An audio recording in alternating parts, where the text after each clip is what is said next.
Coosa Steel is a family-owned full-line steel service center located in Rome, Georgia.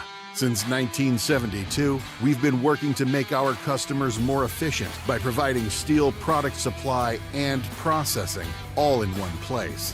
We are proud to provide a large range of products, including hot rolled and cold finished steel, stainless steel, galvanized steel, aluminum, and alloys. Our capabilities enable us to assemble and process steel orders within days, shortening your lead time. Coosa Steel. Steel for your project.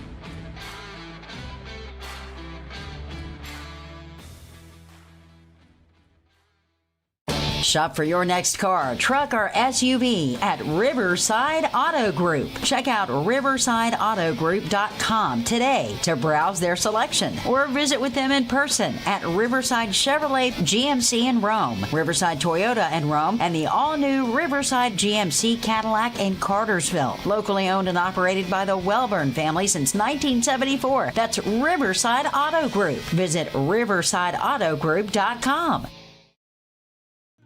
At Rome Orthopedic Center, we salute students, freshmen and seniors, athletes and artists, first stringers and choral singers, band majors and game changers. We hope you never need orthopedic care, but if you do, choose the only practice in the Rome area solely dedicated to the orthopedic needs of the students and families in our community. Rome Orthopedic Center. To make an appointment, call 706-292-0040.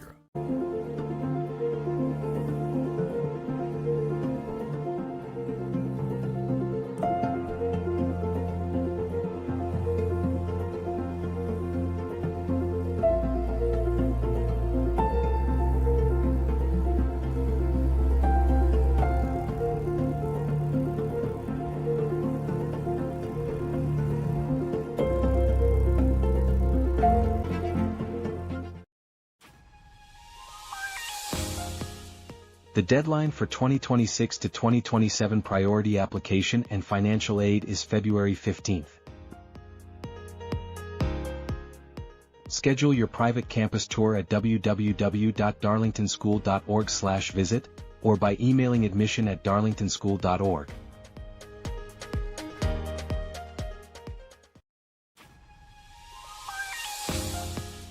Mark your calendar for Alumni Weekend on October 24th through October 26th. For information on hotel blocks and reunions for classes ending in 0 and 5, visit our website at www.darlingtonschool.org/alumni weekend. We hope to see you there.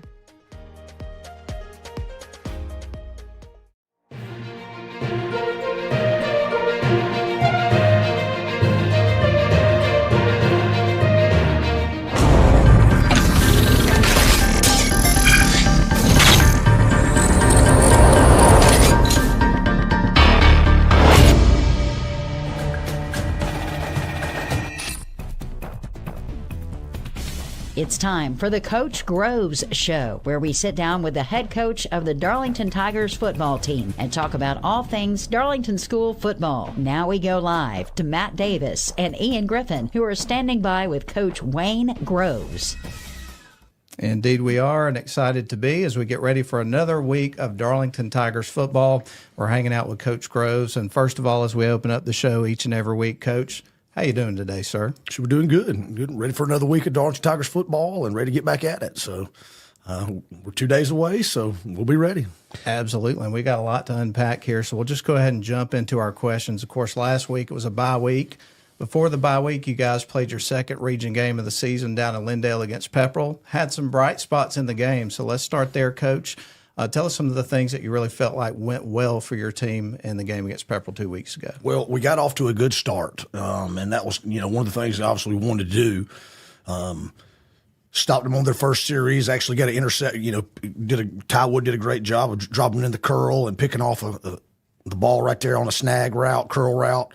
And then we go down, and I thought We should have scored right there. And against a good team, you've got to take advantage of those opportunities. And we fumble the ball on the 3-yard line. We get the ball back. We stop them again, and then we go score. I thought we should have been up 14-0 right there. And if you don't, miss out on those little opportunities, that's a totally different ball game. Getting up 14-0. And, it's just one of those things that if you take away about 4 plays in that game, it is a totally different ball game. Especially in the first half, we gave up some big plays that we shouldn't have.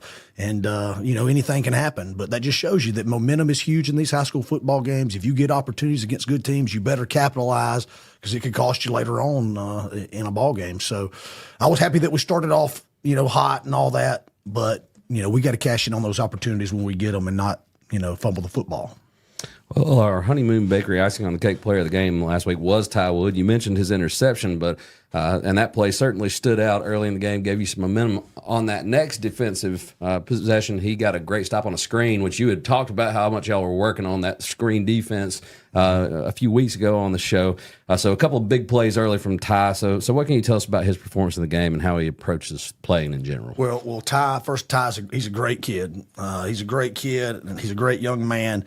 He has excellent grades. He has an excellent work ethic. I don't think he's missed a practice in 3 years. I was thinking about it today, and I don't think he has. I think he's had perfect attendance. So he's been in our Champions Club, perfect attendance. We give awards out for that at the summer.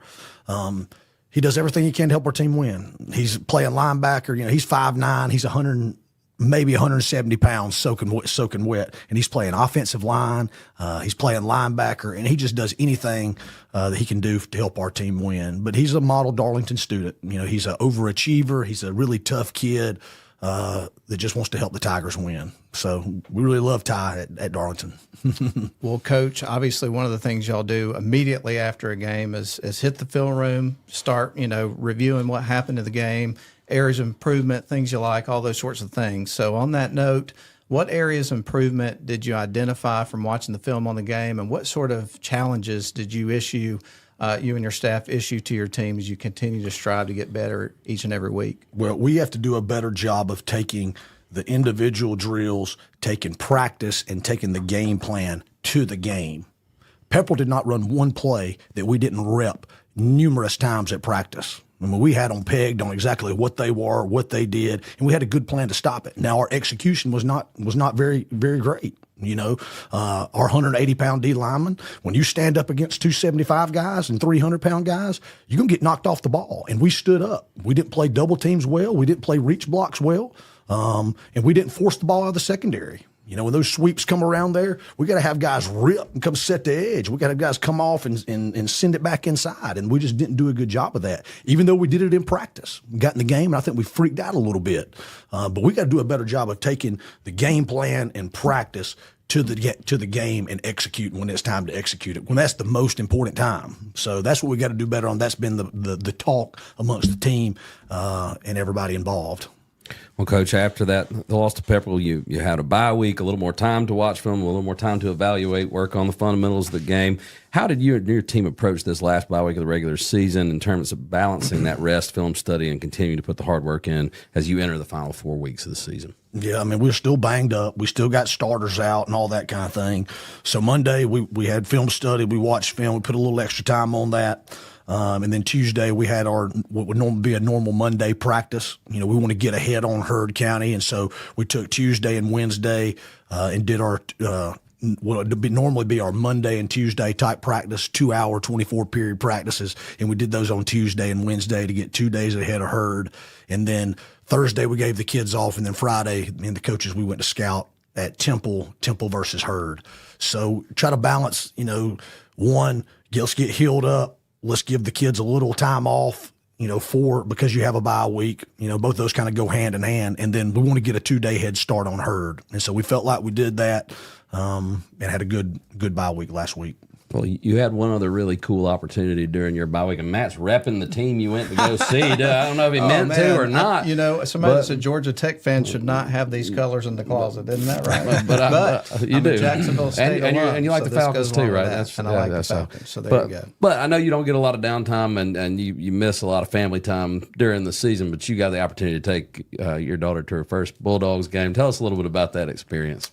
Yes, we got to take Grayson to her first Georgia game, and on Saturdays when we watch football, she always wants to know is Georgia playing, and she'll jump up on the couch with me and we'll watch Georgia play. So when we got the opportunity to be able to take her, rare opportunity where we had a bye week and we'd have to work on Sunday because we had no film to prepare for or game plan to prepare for. So we were able to take her to Athens, and we got down there early, and man, it was really cool experience. We got so many good videos and pictures, and definitely a lot of memories. So that was really special. I think my first Georgia game I went to, the Dogs played Southern Mississippi, and Southern Miss was not very good at the time. So my daughter, I think later on she'll be blessed. She got to see a top 10 game. Georgia, Alabama, electric atmosphere, but she really enjoyed it for about 3.5 quarters, and then about 11:30, way past her bedtime, she ended up passing out on my wife's lap, and then I had to carry her back to the car and all that. But she had a blast till she ran out of energy. So. You got your post-game workout in, hauling her back to the car then. Yeah, definitely did. That was fun. And, Coach, I'm sure this is probably not the first time that you've heard this from this person, but I'll give the comment here from Kelly Fountain, and I guess you could imagine what he said. Wayne, Roll Tide. Oh, man. Wow. Well, that's a good place for us to take our first break here on the program. We're hanging out with Coach Wayne Groves, the head coach of the Darlington Tigers. We've got a lot to cover on the show today. We talked about the previous game. In our next segment, we're going to talk about some different things, including the Getting to Know Coach Groves segment of the week. And I'll tell you a little bit about where that question was inspired when we come back from the break. Later on in the third segment, we're going to break down the opponent. Another tough one coming up, going to Heard County. It's the last long road trip of the season in terms of mileage and everything like that. So, and then the rest of the games will either be at home or local. So that's a good thing. But looking forward to it, and we're going to talk about it coming up in just a little bit. But first, let's take a break.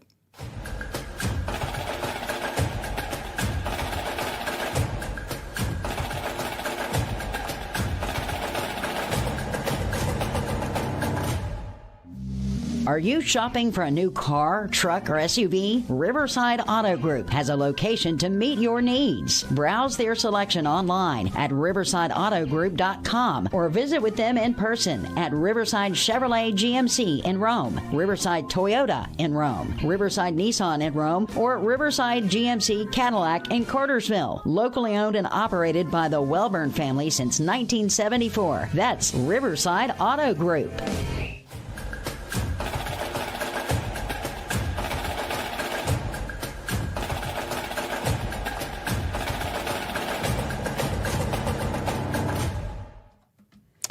Hello, everyone, and welcome back to our Week 6 edition of the Coach Groves Show. We're here talking with the head Tiger himself, and we're going to dive in to our next segment. So we'll start that, as we always do, by talking about the black shirts. So tell us about the guys that earned that honor. All right, black shirts for the last couple of weeks. All right, on offense, he's been our kind of rock solid guy up front, and he plays both ways. But we thought in how he practiced, how he prepared, and how he played the week before that Bryson Jones gets another black shirt on offense. Senior, defensive line, offensive lineman. He's made an impact in just about every ball game. On the defensive side, it's a kid that's played linebacker. He's earned some simulation black shirts, but we moved him to, because of necessity and injuries, we moved him to defensive end during the Haralson County game, and he started kind of picking it up and doing really well. And then I thought he graded out as good as any of the defensive ends did against Pepperell. So Grady Ferguson gets the defensive black shirt. He's in there grinding out. Grady's a state championship tennis player. He is really phenomenal. Grady's probably about 5'10", probably 155 pounds, and he gets in there and he just competes. He competes, and you get everything Grady's got every single day. So for that, Grady gets the defensive black shirt. On special teams, I got a young guy who's really worked hard at his long snapping, his PATs and his punts the last couple of weeks, and he's really gotten better. And I imagine he's probably going to be our guy next year once Miles graduates. But Mitchell Ralton gets the special teams black shirt for his work and his dedication to keep getting better at that craft. On simulation offense, he's just been a starting linebacker for us at Sam, but when we're doing the other side, or we put the twos in there, he gets over on offense and he plays scout team simulation running back. So J.B. Ragland, freshman linebacker, running back, gets the simulation O, black shirt. On simulation D, this is a sophomore who is learning football, but he just keeps getting better, and he keeps showing up. He's a good weightlifter. He's getting stronger. But on simulation D, my man Channing Yu gets the black shirt on simulation D. He just keeps on working, keeps on getting better. So he gets the black shirt for that. Well, Coach, last week we spent some time talking about technology advances in terms of the film room and things of that nature. And I thought this week we could kind of keep a similar note to that. But obviously, football is one of those sports. I guess you could say that about every sport. But, one of the things about football is really glaring is how it evolves and changes over the years, whether that's offensive styles or way you play defense and just different techniques and things of that nature. So tell us a little bit about how coaches are constantly trying to learn and those sorts of things. Are there clinics or there are seminars and things like that you have to regularly attend to keep up with the current trends and techniques and things of that nature? I'm just kind of curious about that. That's a really good question. And it's something that we're always going to do, just like we ask the players to improve and get better in the off season, we're always going to try to improve ourselves as coaches. So there's basically 3 clinics that people go to. You have what's called the Glazier Clinics, which are put on by a huge organization. They travel all around the country. There's probably 30, 40 different sites in big cities, and even some cities like Atlanta, they'll do 2 Glazier Clinics. But they travel around. They get high school coaches to come in and speak. They get college coaches, and sometimes you'll get NFL coaches to come speak on various different topics. So as coaches, you sign up for the clinic, you pay a staff fee, and then you're able to go and attend whatever sessions you would like. Obviously, there's a lot of, the coaches will say sometimes the best times they learn is with other coaches, not actually in the sessions, but out in like little breakout rooms or to the side where, you can really dive into some things. But those things are always great networking things. And obviously, you're going to pick up on different things that, just stay with the current trends of football and what people are doing. The GACA, Georgia Athletic Coaches Association, they put on a clinic too for all the coaches in Georgia. That's a really good one.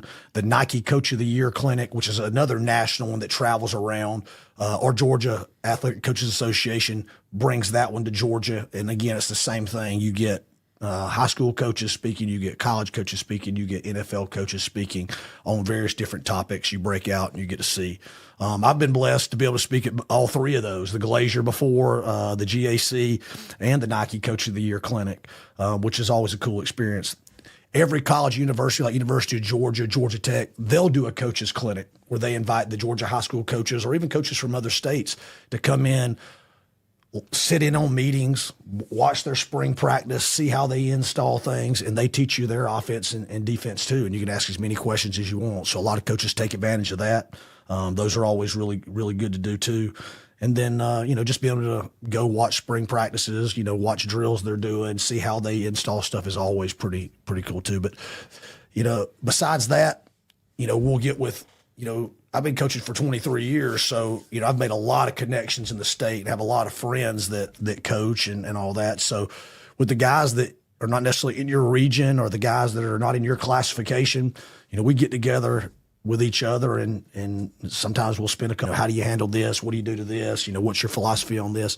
And a lot of times we get a lot more out of that than some of those in-person sessions with the college coaches, because usually you get kind of surface level stuff on that and don't really dive into the small, minute details that it really takes to execute things. Which ones do you feel like you gain the most off of as far as how you change your strategies? Do you like to talk to offensive guys to see what they're doing? Both. Yeah. With both. As a defensive coach back in the day, I used to go to more offensive things to see what they were doing, see what they were looking for, see what they like to run this play or this concept against or what covers up. And then still defensively, you're going to go and learn those things too and see how they're defending the most up-to-date offenses and things like that. So it's very, very cool business that we're in. Continuing ed applies to every profession. Oh, no doubt about it. Either you're getting better or you're staying the same. That's right. And so we're always going to try to get better and stay on the top trends of football, both sides. So one more question about that. As far as like when you've gone to see NFL coaches, college coaches, is there anybody in particular that just stands out where you came away from it just absolutely fired up from what they had to say, or starstruck or anything like that? Well, when I was at Valdosta, that opened up a lot of doors for me as far as continuing ed like that. And some of the best is not actually going to a clinic, but just calling up the college coaches and say, hey, can I just come down there and you give me 3 or 4 hours where I can ask you anything? So when I was at Valdosta, we got to go down Florida when Coach Muschamp was there, and we got to spend about 6 hours with Coach Muschamp. Wow. And just pick his brain on anything. A few weeks later, we went to Clemson when Brent Venables was there, and Wes Godwin was actually his GA then. He later became the defensive coordinator at Clemson and with the Arizona Cardinals. But he taught us the whole Clemson Brent Venables defense. We spent about 4 days with him. And get back coaching all. Oh, yes.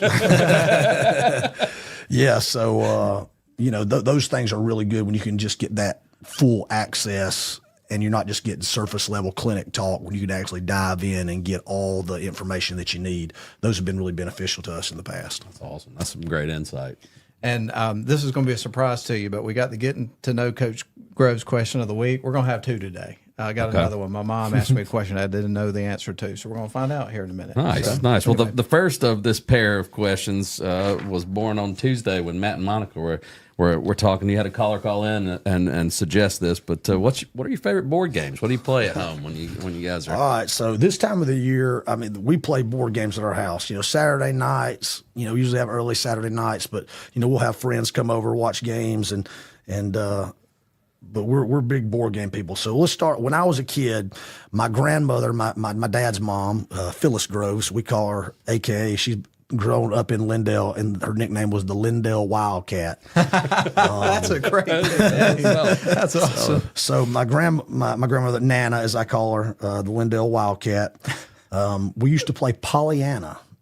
I don't know if you've ever played Pollyanna or not. It's an old school board game. I think it was maybe made in like the early 1900s, 1915s or something like that. But Pollyanna is kind of a race to the finish game. But it was a cool old school game that we played all the time when we went to her house. I like the game Risk. Yeah. Mm-hmm. The war game. I think that's pretty cool. So, and then my wife is a game connoisseur now. Like, she's always looking for the next game, cool game that's out, and she always wants to have friends over and have game night. So, some new ones for the people out there that are like to do games. There's a game called Code Names. That's really good. There's a game called The Chameleon that we've been playing a lot lately. Really cool game. So Chameleon, you have like 5 people playing. Everybody gets a card, and then there's one card in the middle that has 16 words. They're all related.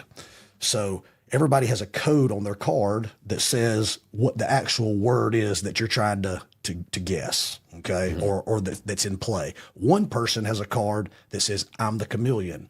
So that person, you have to go around the room and you give clues to what the word is to let other people know that you know what the word is, but not enough to know exactly what it is for the person that's chameleon. Yeah. So when it's all said and done, everybody gives their hint, and then you got to vote on who you think the chameleon is based on the answers. Nice. So that's a pretty cool game. Yeah. If you haven't played the chameleon, and then she recently, a couple weeks ago, bought the one that says, I think it says, Say What? Say What? I don't know if you've heard of that one, but you put the noise canceling headphones on, you're across the room, and you're trying to guess what the other person's saying, what their lips are saying. I've played that one. That's fun. So that gets kind of funny at times because, you just say all kinds of things, but that's been good. And then me and Grayson play, the classics. She likes Uno in particular. She has Paw Patrol Uno.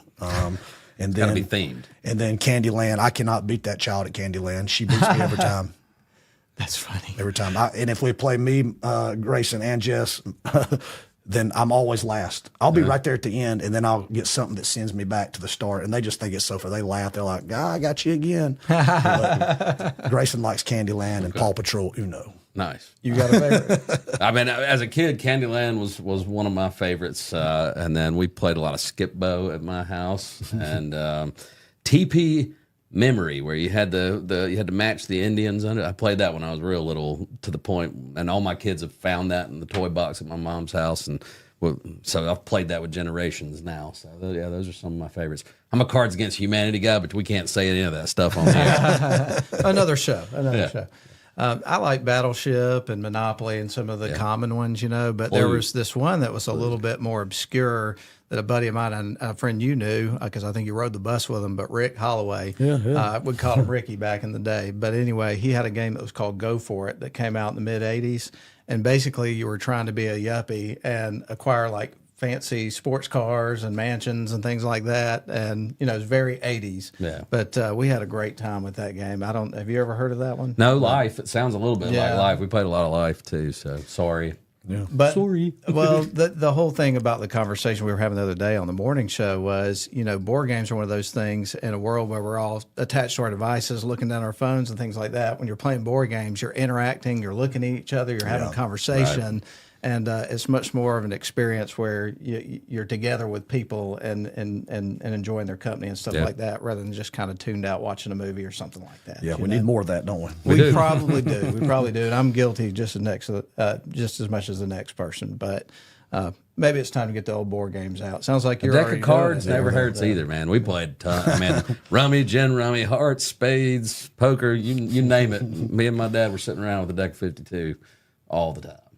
Well, here's the second Coach Groves question of the week. My mom, for some reason, we ended up on the topic of baseball the other day, and I had mentioned to her that you played baseball at Pepperell, and she asked me what position you played, and I know you've told me, but I couldn't remember. I feel like you said you were in the outfield at some point. Yeah, but, I pitched and played in the outfield. Yeah. Okay, well, she wanted to know that, so anyway. But, good deal. Well, that's going to put a wrap on this particular segment, and we're going to take a break. When we come back, it's all about talking about the Heard County game, because that's coming up on Friday. So we'll go ahead and take a break, but we're glad you're with us. This is the Coach Grove Show, and we shall return with the coach.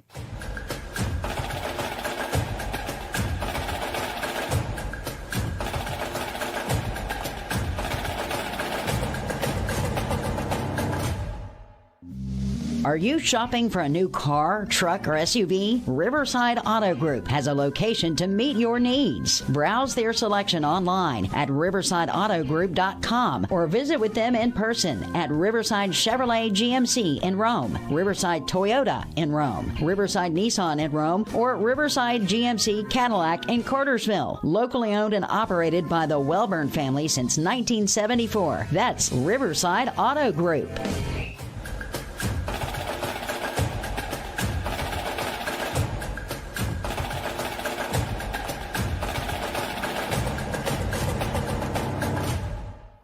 Well, we welcome you back to the live podcast video studio here on WLAQ, and we're glad you're with us. And we are back with the Coach Grove Show, Sorry. I was just reading a comment. My mom said, "Thanks, Matt. I had it wrong, didn't I?" She thought that you would have been an infielder for some reason, but anyway, I digress. We're going to go ahead and jump in and talk about the Heard County game. And, of course, you guys have spent the last couple of weeks preparing to face the defending region champs, currently 6-0 Heard County Braves. So, obviously, they're a very good football team, Coach. Tell us a little bit about what really stands out about them. Yeah, well, they're a complete football team, and they're, I think they have an 85-man roster. They have big O-line, the D-line. They have some really good skill kids that are really talented with the ball in their hand. And talking to Coach Lassiter, who's become a buddy of mine over the years, he feels like that they're good enough to win the state at single A public, and they may be able to and all that. But I think what a great opportunity for us. What a great opportunity to go down there and play our best football, to go after a really good football team, and let's try to ruin some things for them, And so, we've got no pressure on us right now, So, let's go play our best football. Let's be relaxed. Let's go do our thing, and let's just let the chips fall where they may. So if we play a little bit better in certain situations, take care of the football, anything can happen in Georgia high school football. So the best teams don't always win. What I tell the kids, the teams that play the best win. So it's not always the most talented. It's not always the biggest or the fastest. It's the teams that execute the most and play their game plan and play their football style of football that'll end up winning that thing. So why not us? why not us? Why not go down there and play your best football and let's get this thing rolling back like it should be. So that's going to be our message to the team, but it'll be a tough task. They are a good football team, and they've had a lot of success, but maybe they'll underestimate and maybe try to overlook the little Tigers, and we can come in and hit them in the mouth a little bit and see if we can handle them. Well, we were looking over the roster, and, the quarterback, Tisdale, he's been there a couple of years now. He's got good experience. But who are some of the Braves' top players that stand out to you? Okay, yeah, so I think their best offensive weapon is their quarterback, number 9, Ethan Tisdale. He's 6'1", 185 pounds. He's got some Power 4 offers, Georgia Tech offer at playing quarterback. Running back number 1, Darius Coleman. He's a junior, 5'10", 190. A couple of good receivers. Wide receiver number 2, Zayden Moreland. He's a junior, 5'10", 165. And then offensive coordinator's son, wide receiver number 10, Trip Kerbo. He's 5'10", 165 pounds. On the O-line, D-line, you'll see quite a few big guys. But number 55, Jackson White, he's a senior. He's 6'1", 290. D-line, O-line, 54, Tatum White. He's 6'5", 290. 22, defensive end, fullback, Max Lassiter. That's the head coach's son. He's 6 foot, 220. And then you got DB, free safety, Andrew Tinker. And then 27, linebacker Jack Langley, who's a junior, 5'10", 180 pounds. They're all pretty good ball players. Well, this is the Coach Grove Show, kind of starting to wind down a little bit. We got a few more questions, but Coach, you talked a little bit about ball security, but, in addition to that, what do you think the keys are to having the best shot at handing the Braves their first loss, coming up on Friday night down in Franklin, Georgia? Well, Herd's been very, very multiple on offense. I mean, you're going to get, 10 personnel, you're going to get empty, you're going to get 11, and you're going to even get like some 23 personnel with 2 tight ends and 3 backs and stuff like that. But with that being said, we have to play great fundamental football. We got to get the call. We got to execute the call based on game plan and what we've been taught in practice and individual drills. We have to play with great leverage and pad level. If they're bigger than us, we cannot stand up and try to go around with them. We got to stay low and play with great leverage and pad level. We got to have great communication on both sides of the ball. There's certain calls we want to be in for offense, certain calls we got to be on defense. So communication across the board to make sure everybody's on the same page is going to be key, that we get in the right thing that's going to help us be successful. And then last but not least, we can't have unforced errors, and we can't turn the ball over. So if we can do those things, we got a chance. Well, if you're going to go down there to Herd and get it done and pull off the upset, you got to look good doing it. What's the unity combo?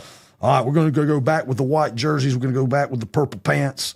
And we're going to go with that combo. We hadn't done that in a few weeks. So white jerseys and the purple pants this week for the Tigers. Be looking good on the road. And, again, as Matt always does, if you want to tune in on the radio or watch the live stream, that's great. But come on down to Herd County and support these Tigers. Be there in person. That's right. We'll be excited to be there, as always, to bring coverage. But like Ian said, certainly the best place to be is at the game on Friday nights. So anyway, and we always like to wrap up by, thanking you, Coach, for your time. We appreciate you coming out to the studio and chatting some Darlington Tigers football and other things each and every week. We really enjoy it. Look forward to it. So yeah, thank you guys. Thank you for all the coverage you give us. We're glad to do it, man. Thank you.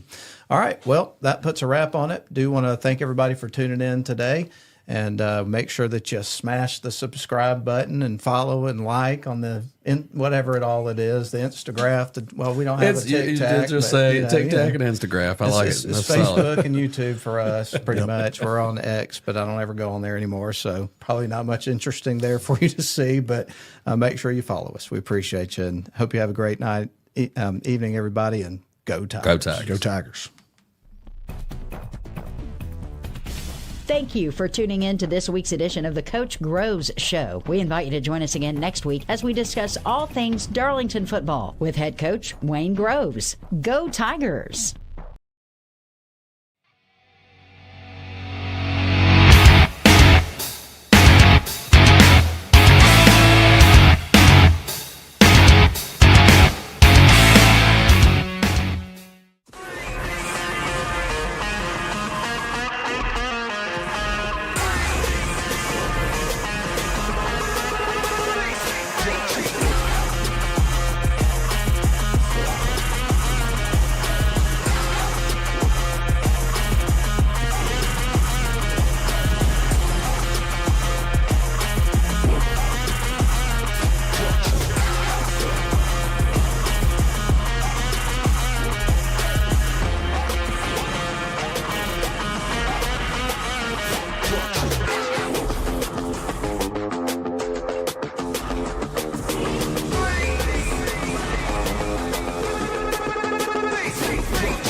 sir.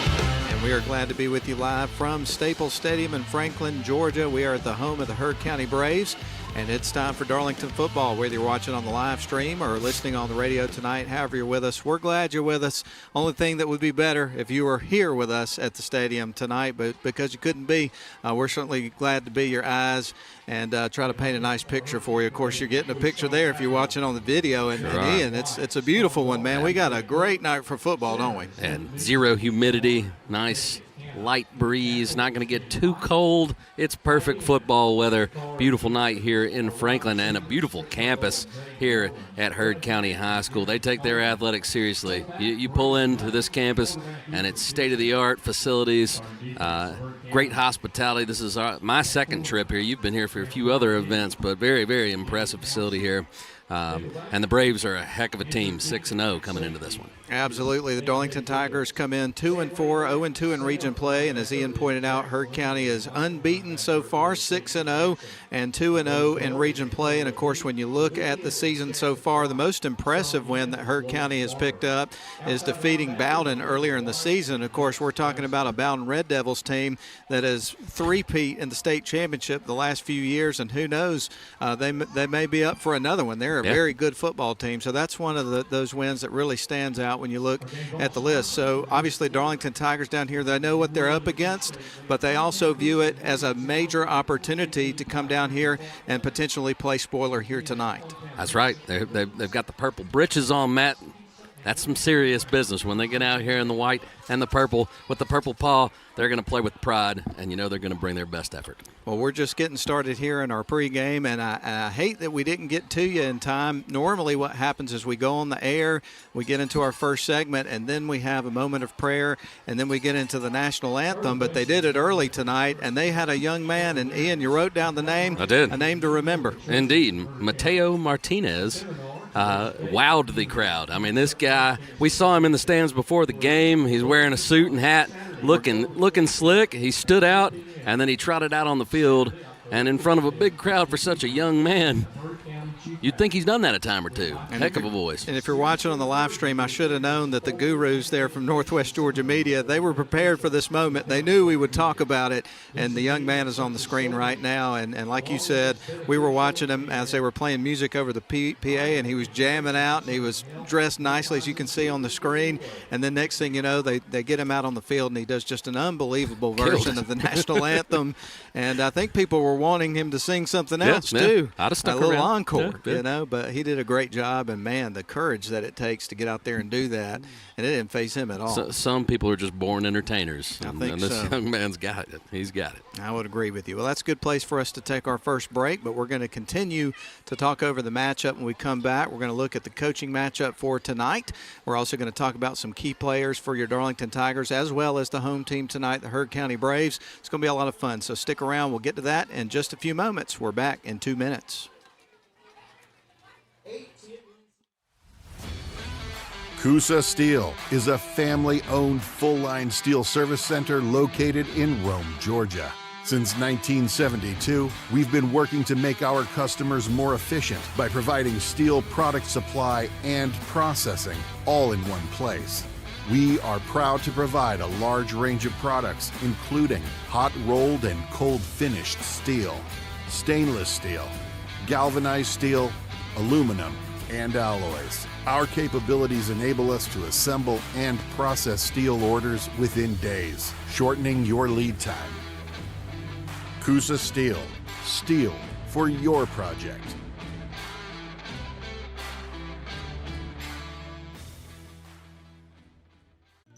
At Rome Orthopedic Center, we salute students, freshmen and seniors, athletes and artists, first stringers and choral singers, band majors and game changers.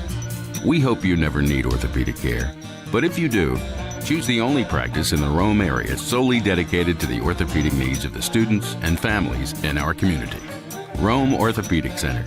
To make an appointment, call 706-292-0040. Shop for your next car, truck, or SUV at Riverside Auto Group. Check out riversideautogroup.com today to browse their selection or visit with them in person at Riverside Chevrolet GMC in Rome, Riverside Toyota in Rome, and the all-new Riverside GMC Cadillac in Cartersville. Locally owned and operated by the Welburn family since 1974. That's Riverside Auto Group. Visit riversideautogroup.com.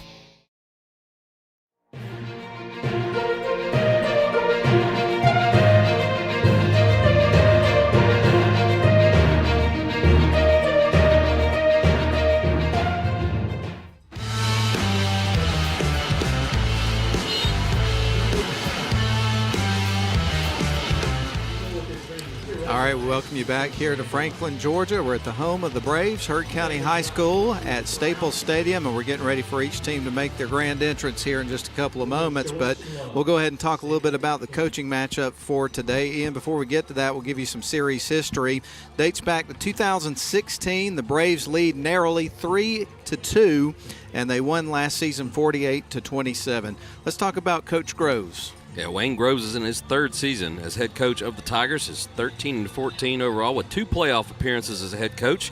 He was the former defensive coordinator for John Reed at Rome High School. 3 times during his tenure, Groves led the #1 defense in the state during their back-to-back state championship runs. Prior to his work at Rome, he was the defensive coordinator at Valdosta High School, where his 2014 defensive unit was ranked #1 in their classification in points allowed. He's a defensive mind. That's what got him the job, but the culture he's instilled here at Darlington is what you really notice when you talk to Coach Groves. These guys are going to play tooth and nail from first whistle to the final horn. No question about it. Now, meanwhile, for the Herd County Braves, their head coach is Shane Lassiter.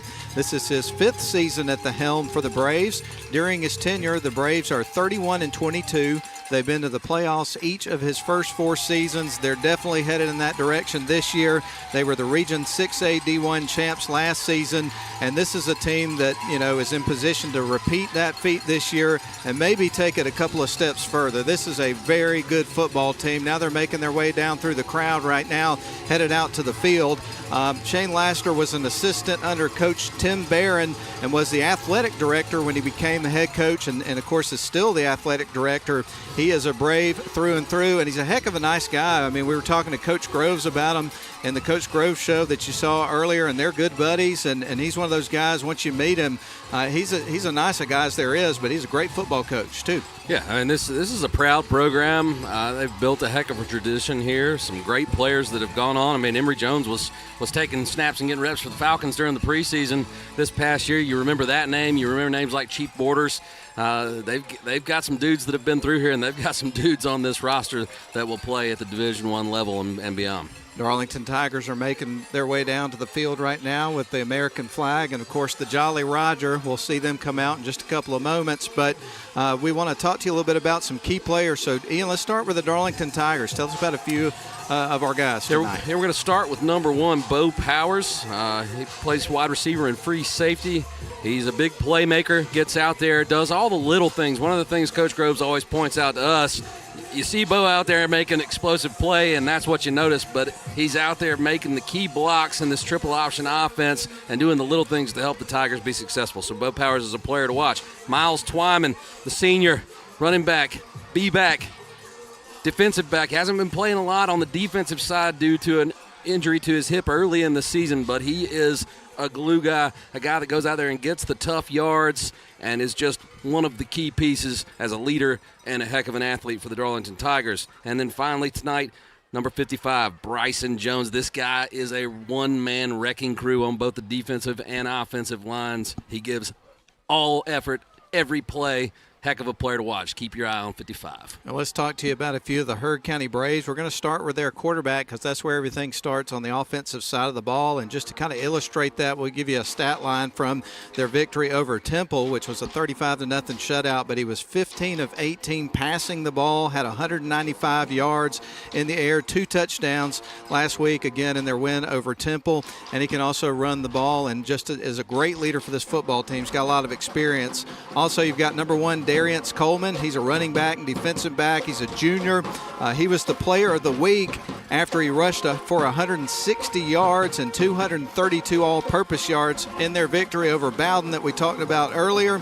And then we'll also mention number 55, Jackson White, on the offensive and defensive lines. He's a senior, brings a lot of leadership to the table, and plus he's a pretty darn big kid, and you're going to see a lot of those big nasties here for this Heard County team. But he's 6'1", 290, and again, just a really good player on a team that's got a lot of them, Ian. Yeah, indeed. This is a stacked roster, and Darlington's going to have to put forth their best effort if they're going to come away with the upset victory tonight. Well, folks, we are about 3 minutes and change away from the kickoff of this ball game, so we better take another break. When we come back, we'll give you the captains, the results of the coin toss, and we will also let you know the keys to the game. We're back in 1.5 minutes.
Franklin, Georgia. Heard County won the toss. They've deferred to the second half, so the Darlington Tigers will have the opportunity to try to set the tone with their offense, which is really what they want to do, Ian.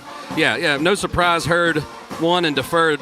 This is a team that hangs their hat on playing stingy defense, so they want to set the tone on that side of the ball. And for Darlington, it's a chance to come out and get an early lead, which is huge when you're trying to pull an upset on the road. The captains tonight for the Heard County Braves were Ethan Tisdale. Also, you had J.T. Hansen as well as Zay Moreland.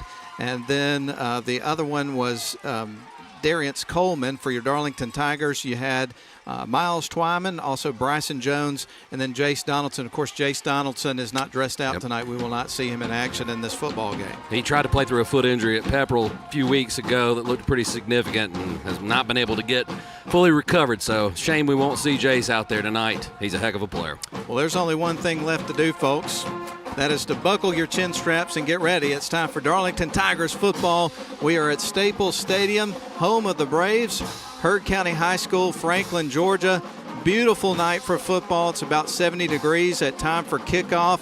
Not a cloud in the sky by the time the game's over. We're going to dip down to, low 60s, something like that. So, enjoy it while it lasts, folks. Enjoy it while it lasts. It's the best time of year. That's right. We're about to get underway and watch some Darlington Tigers football here on a fabulous Friday night in Franklin, Georgia. It really doesn't get any better. It really does not. Well, folks, the ball is teed up. We're about ready to go.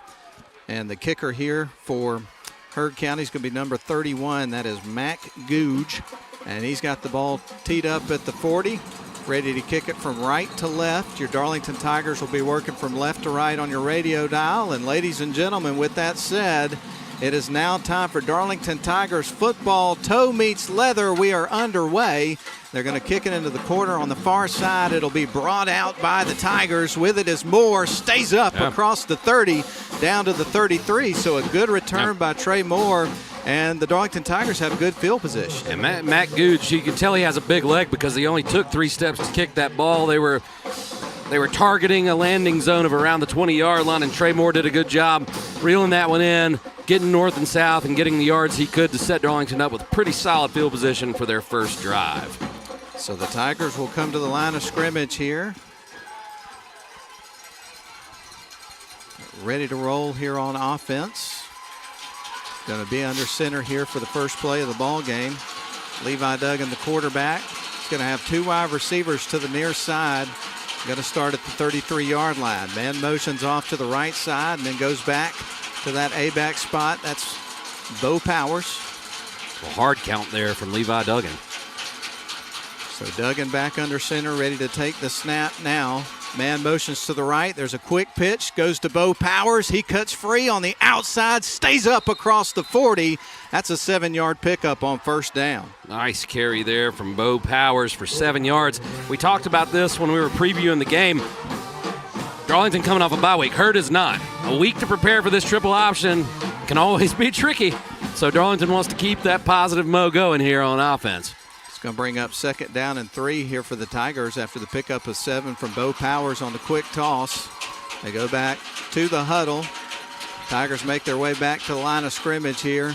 Just needing a few yards to get a first down here. This first possession of the football game, everybody's in tight for 2nd down.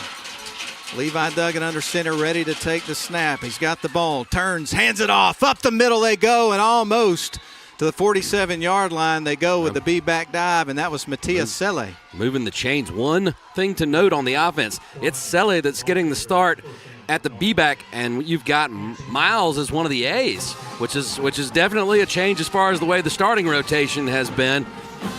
Selle had to come in and get early duty when Miles went down in the first game of the season, and he's been rock solid, true freshman out there getting his reps. So with Jace out, this is an adjustment that the offense has made. It's going to be 1st down and 10 for the Tigers at the 46-yard line.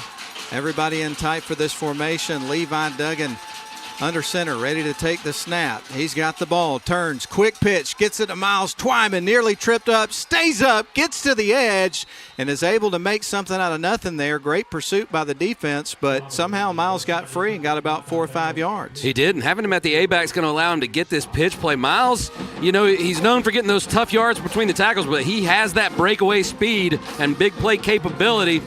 And right now, the Tigers are staying ahead of the chains, getting 3 to 6 yards per play. If they can keep this up, this offense will be clicking all night.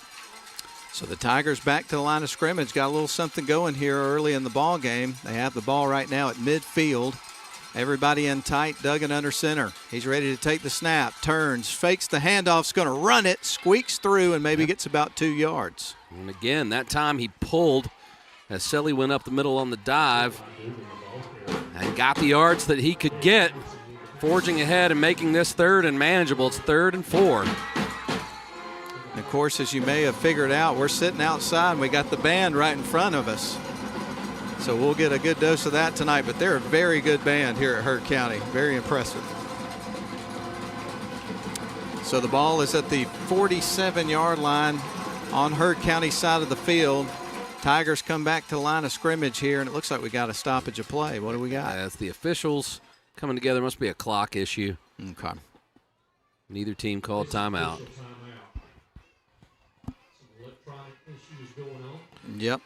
Yep, there's some funky stuff going on with the scoreboard over here. They've got the Braves up 26-6, and we just started about a minute ago. They haven't had the ball. Haven't had the ball yet. Yeah. So we'll have a stoppage in play while they try to figure out the electronic issues here with the scoreboard. Let's see if they can get that straightened out. Well, this is the last long road trip of the season. Obviously the Tigers will be on the road next week, but that's going to be going over to Model High School at Woodard Tuggle Stadium. And the last 2 games are going to be home games this year. So they've been the ultimate road warriors, but the reward at the end of the season is 2 home games to end the year. Have they had consecutive home games all season? No. No, they have not. So it's a well-earned homestand for the Darlington Tigers. And Matt, we've talked about this a lot. Only 4 home games in the regular season this year. So just the way the schedule fell for the Tigers, but it's a shame because Chris Hunter's a special place to watch a game, and Tigers fans only get 4 chances this year. Yeah, that's exactly right.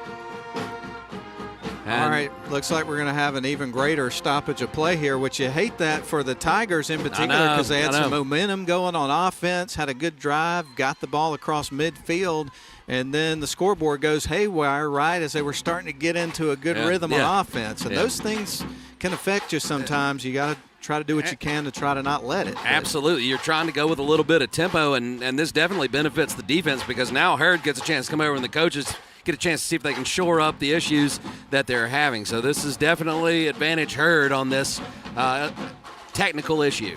Absolutely, and we'll keep it here for as long as we can. I'm not sure how long this is going to take, and it's one of those situations in broadcasting business. We might could end this timeout by taking a timeout. Right, as soon as we take it, it'll be over. So I guess we'll keep it right here for now. But we had a nice drive down 27. It is a pretty decent drive down here. It takes you about an hour and 15 minutes, hour 20 minutes to get here. No interstate, though. But no interstate. Yes. So that's a blessing for sure. Nice drive, and again, a perfect night. And they've got us outside in a nice private patio area with the other press members, and just an excellent setup here, Matt. We didn't get a chance in the pregame to talk keys of the game. Would you like to throw that out right now? Let's jump into that, Ian. Number one, and I mean, you could say this in any game, but we're going to start with ball security. Yeah, look, defense is what Hurd hangs their hat on. They're stingy, so you cannot give them extra opportunities. So that's definitely paramount to winning. Number two is play sound, fundamental football. Sometimes you just got to get down to the basics and take care of business. To pull off an upset on the road, you've got to execute in all phases of the game, and the little things are what add up to success. And one of the things Coach Groves talked about as a key to the game in the pregame was playing with great leverage and pad level. Obviously, you're playing against a lot of teams that got a lot more size up front. That is certainly the case with this Hurd team. And so pad level and using your leverage matters, doesn't it? Look, these lines of scrimmage, they average 250 and 6 feet. There's some big boys. You got to get lower, hit harder. That's exactly right. All right, the Tigers are back to the line of scrimmage. We timed that perfect. We sure did. 3rd down and 4. Ball is at the 47-yard line in Hurd County territory. Duggan under center, ready to take the snap. He's got the ball, fakes the handoff, is going to run, and to the ball. He held on to it. That looked like a pinball machine there for a minute, but Duggan fell forward, maybe gained a half a yard. And look, you're the underdog. You're in Hurd territory. It's 4th and manageable. I think we're rolling the dice here. I would agree with you. And again, you go back to the stoppage of play. Obviously, it was nobody's fault, but the Tigers had some momentum on this drive, and you'd hate to think that stoppage of play killed that momentum, but we'll see. And we've seen Darlington in these spots before be able to convert, so let's see what they can do here. Absolutely. Look for Trey Moore, Nate Konchesky possibly. Under center is Levi. Takes the snap, fakes the pitch. He is going to tuck and run, and he's going to be brought down. That'll be a turnover on downs for the Tigers. There's a little run-pass option there as they faked the pitch and rolled Levi out to his right, but the defense was all over it. He had nowhere to go with the ball. Had to eat it, lose a few yards, and that'll be a turnover on downs. But that was a no-brainer to go for it on 4th. You can't win this game without taking calculated chances, and that was exactly what that was. Didn't turn out in the Tigers' favor, and Hurd will take over at their own 49. So Hurd rolls back to the line of scrimmage here. Well, for the first time of this ball game, they won the toss, deferred to the second half. They get a stop on downs at close to midfield. They're going to send trips to the far side, one receiver to the near side. Tisdale is the quarterback. He drops back, is going to throw a screen pass to a man that came out of the backfield, and he's going to be brought down for a loss of about 2 yards. The receiver was Coleman. Great defense by the Tigers. Yeah, Nate Konchesky just firing off of his blocker and making the play for a loss there. Number 11 was trying to block Konchesky, and Nate was having none of it. It's a tough one. It is. We'll give him a pass on that. It was a valiant effort. It was. Also in to help there was Cooper Norris on the tackle, coming in to clean that one up.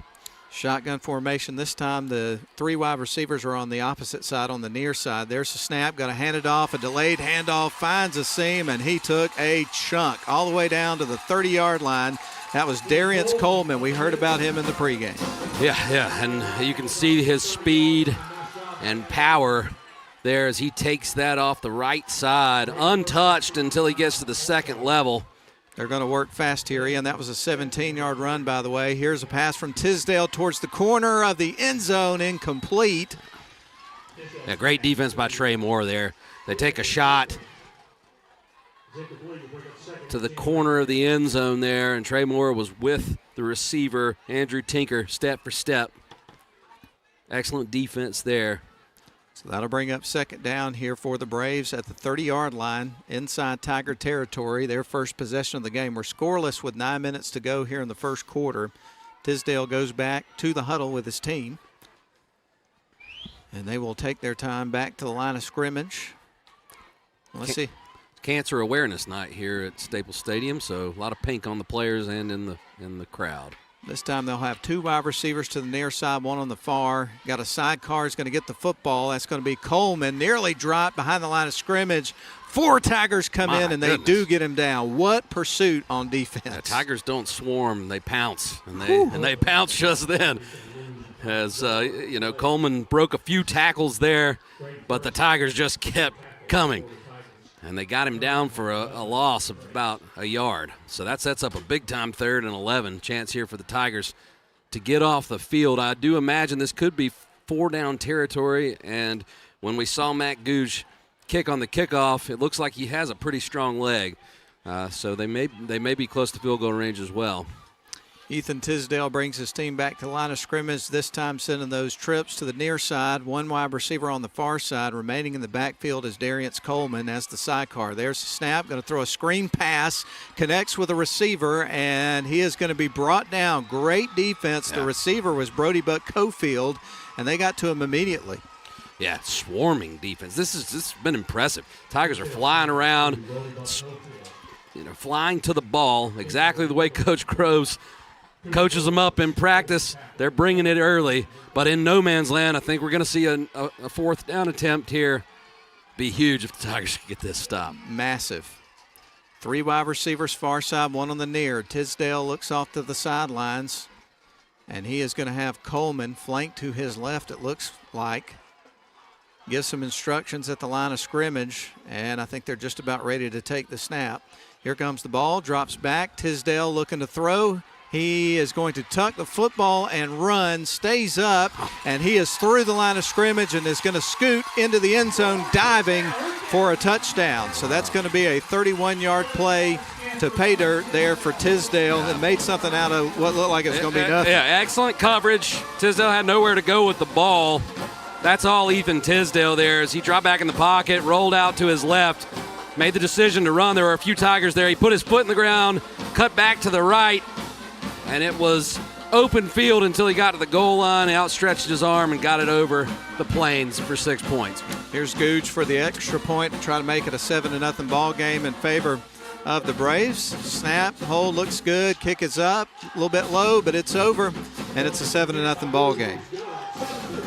Matt, how long was that touchdown run? It was 30 yards. 30 yards.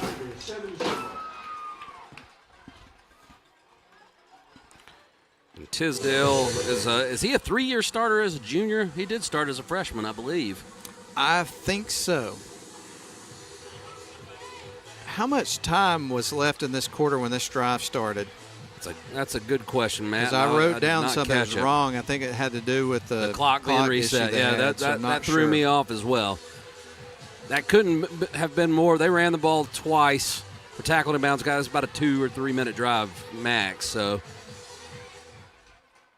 well, somewhere around the 8 to 9 minute mark, I would imagine. But Darlington had a chance to get off the field there. Tisdale made a heck of a play. Scrambled, took it to the house from 30 yards, and the Tigers find themselves behind 7-0 early. But on the bright side, the Tigers' offense looked promising on that first drive. If they can build on that and answer and just keep this game within striking distance, that'll be the recipe for the upset. Googe is ready to kick it back to the Tigers. Kind of an odd formation here as they get ready to run to the line. Back deep is going to be Miles Twyman. Here comes the kick. That's going to be up the middle of the field. Twyman will field it at about the 15, brings it out, stays up, and he is going to be down at close to the 30-yard line, not quite at the 30. That ball, he had it high and tight, and it almost popped out. Miles was able to squeeze it and avoid the turnover. That was an odd formation, but I tell you what, Coach Groves and his staff obviously did a good job watching the film and scouting that out, because the Tigers adjusted and looked ready for whatever they had seen on film. And so the Tigers come to the line of scrimmage, which is at the 30-yard line. So for 2 possessions, they've had good field position. Going to have everybody in tight except for a lone wide receiver split far to the far side. And Duggan under center, ready to take the snap. He's got the ball, turns, hands it off. They go up the middle. No, I think he kept it on that play. A little bit deceptive there. And actually, Konchesky ended up with the ball. Yeah. Did he take that snap at quarterback? I believe he did. He did. Yeah. So we're seeing Nate Konchesky, who has had some value. He has a starter under his belt at quarterback when Duggan was injured early in the season, and he also came in late against the Pepperell Dragons and played really well. So we're seeing a rotation of quarterbacks here as Konchesky is under center here on the second drive. Was able to get a yard or 2 there on that first play, so they're going to be at the 28-yard line with 2nd and 8 as Nate Konchesky is now under center. Wide receiver to the far side. He turns. He's going to hand it off. They go with the B-back dive. The defense was ready that time. Not much room to run there. Yes, they were. And that's going to put them in a 3rd and long situation here. Now we've seen just a little hitch. The curl routes have been real successful, and Konchesky has had a lot of success when he's been at quarterback, finding Trey Moore. Seems to be his favorite target, with Jace Donaldson obviously not playing tonight.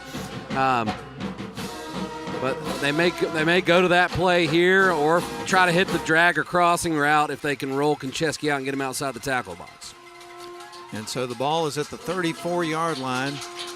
Brings up a 3rd down and 6 here for the Tigers with 5:40 left to go in the first quarter, trailing 7-0 to the Heard County Braves. 6-0 team.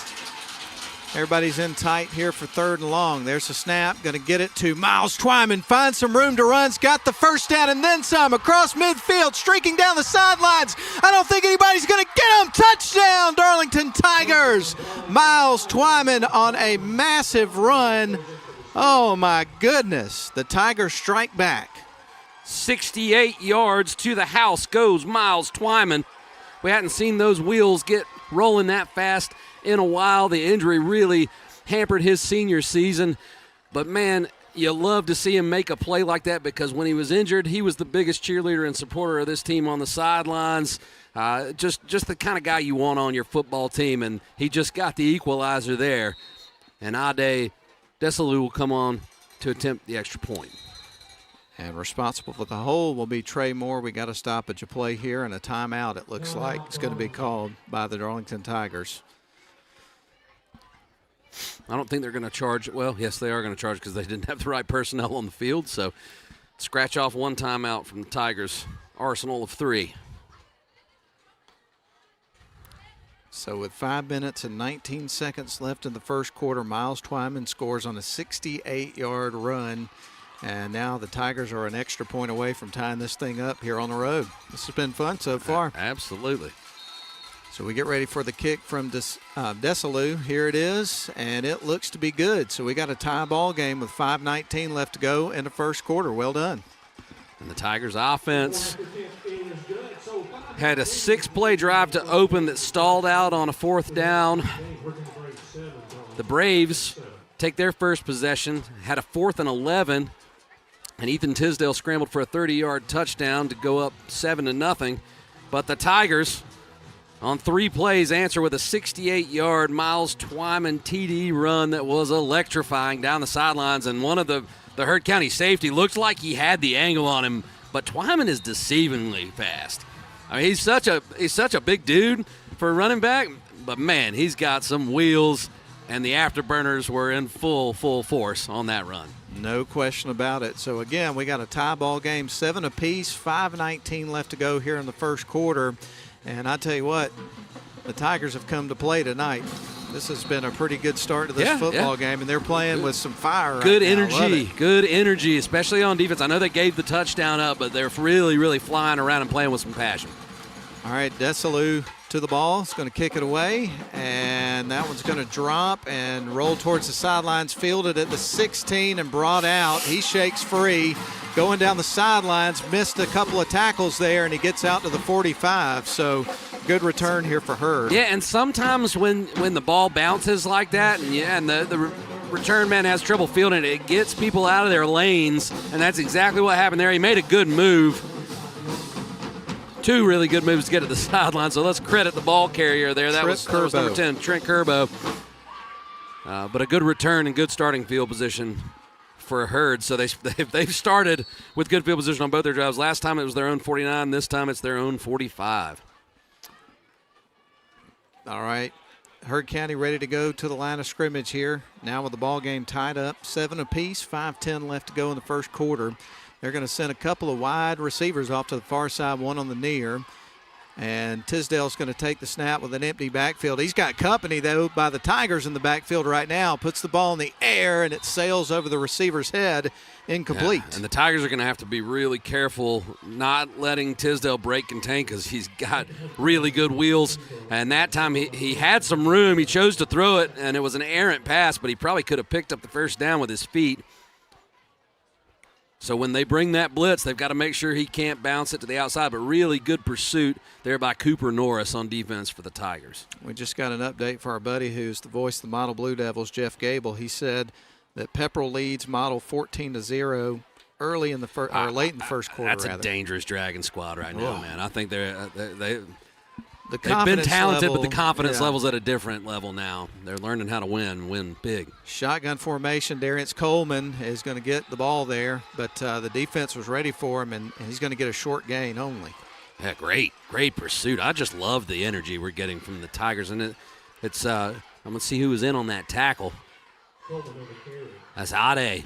Ade was there, and it was Cooper Norris coming in to help as well. And they've put him in a 3rd and long situation here. Yeah, an incomplete pass and a short gain of about a yard has put him in 3rd and 9 with the ball at the 46-yard line.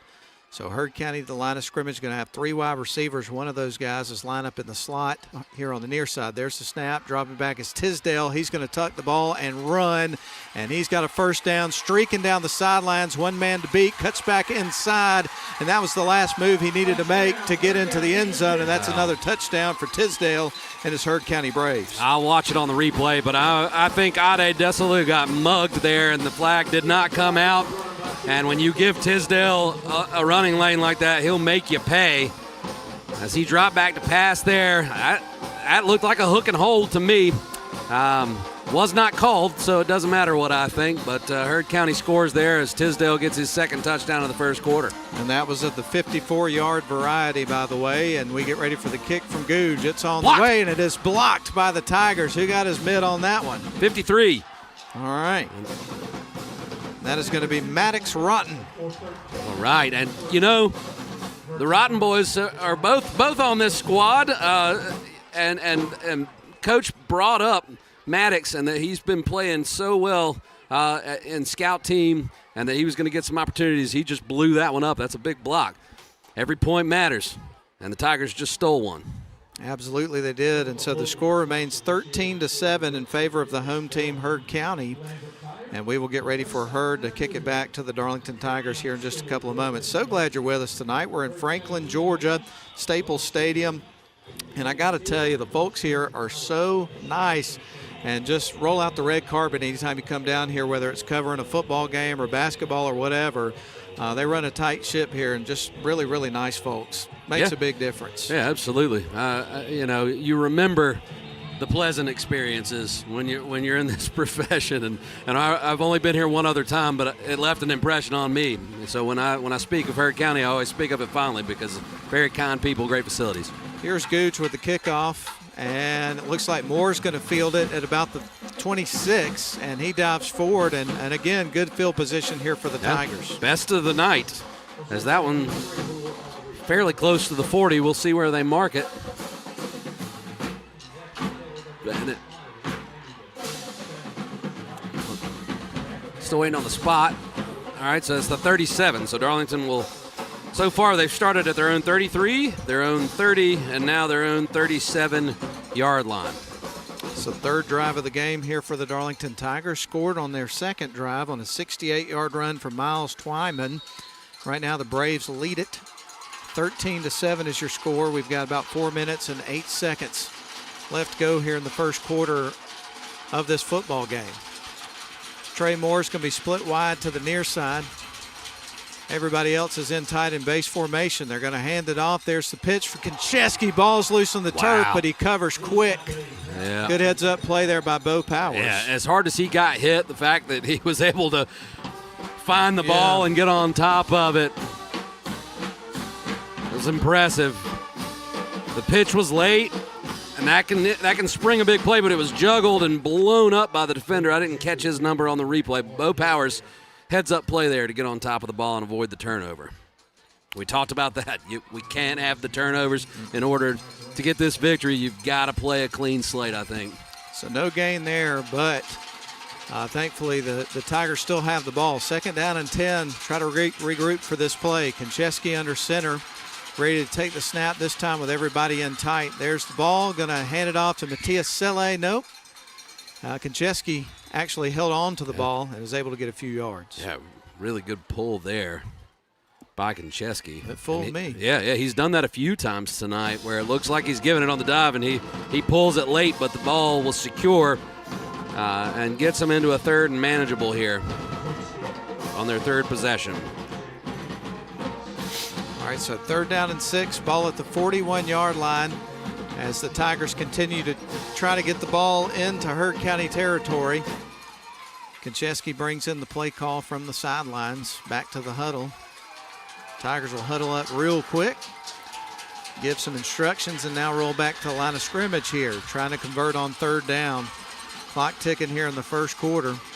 Everybody's going to be in tight out of the base formation for the Tigers. There's a snap, going to be a quick pitch to Bodie Powers, kind of bobbled it, hung on to the ball, and boy, what pursuit on defense from Hurd, Ian. Yeah, absolutely. Went with the pitch play, and that's the play Miles Twyman scored on, and that's going to bring up a 4th down, and they lost a couple of yards there. So about a 4th and 7, so that'll bring on Trey Moore to punt the ball away. And from this area of the field, that's the right play. Your defense has played pretty well, really, outside of Ethan Tisdale's scrambling ability and making big plays when he's dropping back to pass. The defense has played excellent. And so Trey Moore to punt it away. You're going to have one man back here. That's Trip Kerbo here for Heard County. There's the snap. Here comes the kick. I think somebody may have got a little bit of a hand on that one, perhaps. He got it off it. The snap was high, and the pressure was coming, so I just think he hit it a little bit funny. I went off of his foot with a weird trajectory, but I don't think they got a piece of it. But that was a really high and slow snap. He had to wait on it, so the pressure was coming, and Moore did a good job just to get that one off. 1:35 left to go here in the first quarter. Herd's leading at home 13-7 is your score. As they get ready to roll to the line of scrimmage, they got really good field position this time at the 44-yard line. Herd does. Gonna have 2 wide receivers to the far side here for the quarterback Tisdale, one on the near. There's the snap, gonna hand it off, gives it to Coleman, and he scoots through, finds a little bit of a seam there, streaking down the sidelines. Nobody's gonna get him. That's a big play to start the drive, and he is gonna score from 56 yards out. So a 56-yard run play from Darius Coleman. And he had a lot of patience there, waited for something to open up. When he saw the lane, darted through it and streaked down the field into the end zone. Yeah, absolutely untouched on that one. So the big plays have been the name of the game for Heard County. The first 2 came in the hands of Ethan Tisdale, the junior quarterback, with 2 big runs of 30 and 55 yards, and then Coleman tops him with a 56-yard scamper. Here's the kick from Googe, and that one's going to be right through the uprights. And the score moves to 20-7 in favor of Heard County. Just like that. The big plays have just been huge for the Braves. Coleman took that one outside, got behind his lead blocker, made one cut, got past Stuart Grigsby, and waltzed into the end zone. And that drive was a whopping 10 seconds. And we knew Hurd was good. They've got some serious athletes, and the size of the offensive line will grab your attention, but the athleticism of those big nasties is even more impressive. So the Tigers are going to send Miles Twyman back to return the kick. And this is one of those situations here on this drive for the Tigers. Nice long drive, get some points, and you got a one-score game. Yeah, absolutely. You got to have that next play mentality, and they need to grind one out here and see if they can answer. And this is going to be an onside attempt here from Hurd County, and I do believe they got it. Yeah, they did. They sure did. Stole a possession right there. Number 13 came out, Gabe Townsend, and grabbed it. And I hate to borrow a term from the Mighty Ducks, or maybe I don't, but it kind of looks like a flying V formation that they get into, and they did it on the previous kickoff attempt as well. But that time, he kind of put a little bit of a triple deke on him there and looked like he was going to kick to the right, but then flipped around, chipped it out to the left, and it was a pretty easy recovery for Hurd. So they steal a possession there and have the best starting field position of the night at the Darlington 46. So Hurd with the ball very quickly. Two wide receivers on the near side, one on the far. Tisdale takes the snap from the gun. He's going to hand it off to Coleman. He cuts towards the near side and is dropped by Trey Moore, but he's still got about 6 or 7 yards on the play. Yeah, Coleman's got some really good bursts. Nice patience there as he took the ball off the left-hand side of the line and put his foot in the ground and just exploded up the field for 7 yards. And so 2nd and 3 here for Hurd County. Going to have 3 wide on the far side. There's the snap. Going to throw a screen pass, and that's going to fall incomplete. And really, the only time Hurd's been slowed down is when Tisdale decides to throw the football. He's been a little inaccurate with his passes, but he makes up for it with his feet. Yes, he does. So 20-7 your score. We've got 51.1 seconds left on the clock here in the first quarter of the football game. All the bye weeks for the regular season are over, so you have 4 straight games to finish up the season. Darlington's going to be at Model next week, and then they'll still have Bremen and Temple left on the schedule. Those will be home games, though, this year. So no more long trips after today, and I got to be honest with you, I'm glad. The truth is, he's just mad we haven't been by Buc-ee's, ladies and gentlemen. That's exactly right. There's the snap.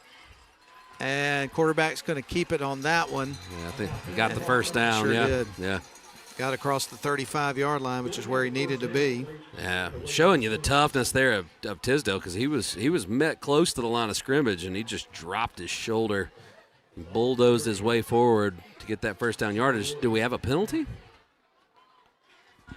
Personal foul, face mask against the Tigers. First penalty of the game, and it does not go the way of the purple and white, as that'll be tacked on to the end of the run and I believe that'll put the Braves all the way into the red zone. Wow. Well, I heard from our buddy Steve Conrad today. Got a phone call when I was at the station about 10:45 this morning. He was out on his walk with his beagle, Walter the Wonder Beagle. Walter the Wonder Beagle. You better take Walter for his morning walk. I don't think Walter would have anything else. Of course, exactly. And, of course, Steve was the voice of the Darlington Tigers on the radio broadcast. I think he started that in 2006 and did it up until just a few years ago when he relocated to be near family up in the Charlotte area. But, man, it's great to hear from him today. There's the snap. Tisdale drops back, throws, connects with a receiver who spins around, and that's going to be Zay Moreland. And he'll be down at about the 12. Yeah, and that's going to be close to another first down, really close. Didn't quite get enough to move the chains. Got a 7. Hard to see where he went out of bounds from our angle. I think it was the 12. Yeah, so 8 yards on the play. And the Braves are knocking on the door. Going to have trips to the far side, one on the near side as Tisdale gets ready to take the snap with Darius Coleman flanked to his left. There's a quick pitch out of the backfield to Coleman, and he will scoot into the end zone, diving forward at the end of the play. And so another touchdown for that young man, a 12-yard variety this time. Yeah, and that's the last play of the first quarter. As they went with a little play action, rollout pass to the halfback. And Coleman gets his second touchdown of the ball game, as you mentioned, Matt.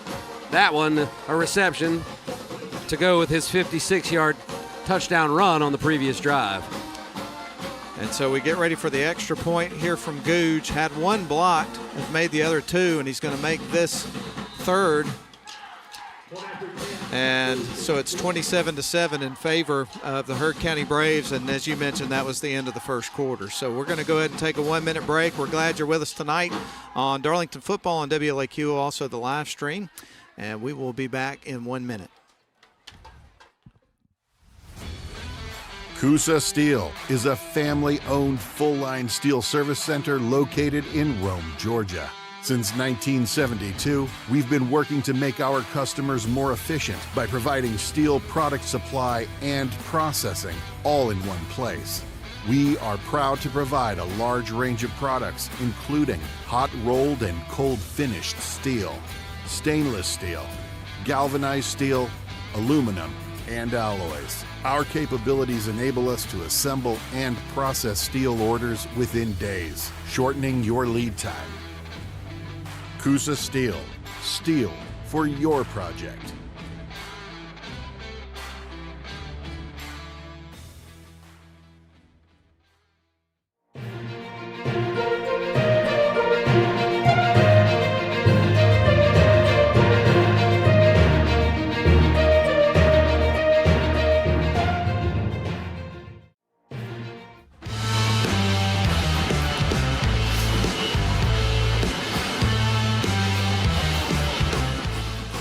They started back a little quicker than I was expecting them to, but after the return, the Tigers are going to have yet again good field position here, Ian, as we welcome you back. Got it out at their own 33-yard line for their fourth possession. And this one, the score exploded quickly, but if you're just joining us, Hurd did recover an onside kick to steal a possession from the Tigers. Darlington has played much better than the 27-7 scoreboard shows, in my opinion. I would agree 100%. Came out with a lot of fire here tonight. Let's see if they can answer the bell here and try to claw their way back into this ball game. It happened in a flash. Wide receiver on the near side. That is going to be Trey Moore. It's 1st and 10 for the Tigers at the 33, working from right to left. Nate Koncheski in at quarterback, and we're going to have a timeout. Yeah. And the Tigers are going to take it. So we will go ahead and take one more quick one. We'll be back in 30 seconds. At Rome Orthopedic Center, we salute students, freshmen and seniors, athletes and artists, first stringers and choral singers, band majors and game changers. We hope you never need orthopedic care, but if you do, choose the only practice in the Rome area solely dedicated to the orthopedic needs of the students and families in our community. Rome Orthopedic Center. To make an appointment, call 706-292-0040.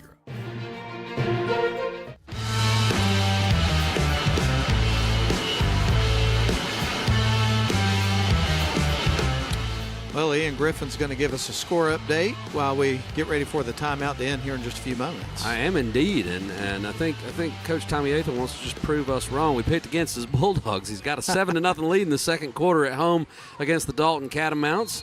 Pepperell leads Model 14-0 in the second quarter. Cartersville up 14-0 over Altoona, and we'll bring you some more scores when time allows. Thank you very much, Ian. We appreciate you, man. 27-7 here. Braves lead the Tigers. Tigers take the snap. There's a pitch to Bo Powers. He cuts out to the outside, finds some room to run. He's across the 50. That's going to be about a 20-yard run there for Bo Powers.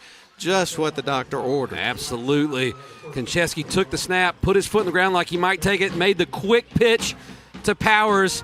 And Powers, you could see the open space, and he ate it up, man. Just got upfield, and that's an explosive play for the Tigers, who desperately needed to get it going after they fell behind following that onside kick. So it was a 14-point surge by the Braves, and now the Tigers are going to try to claw their way back in.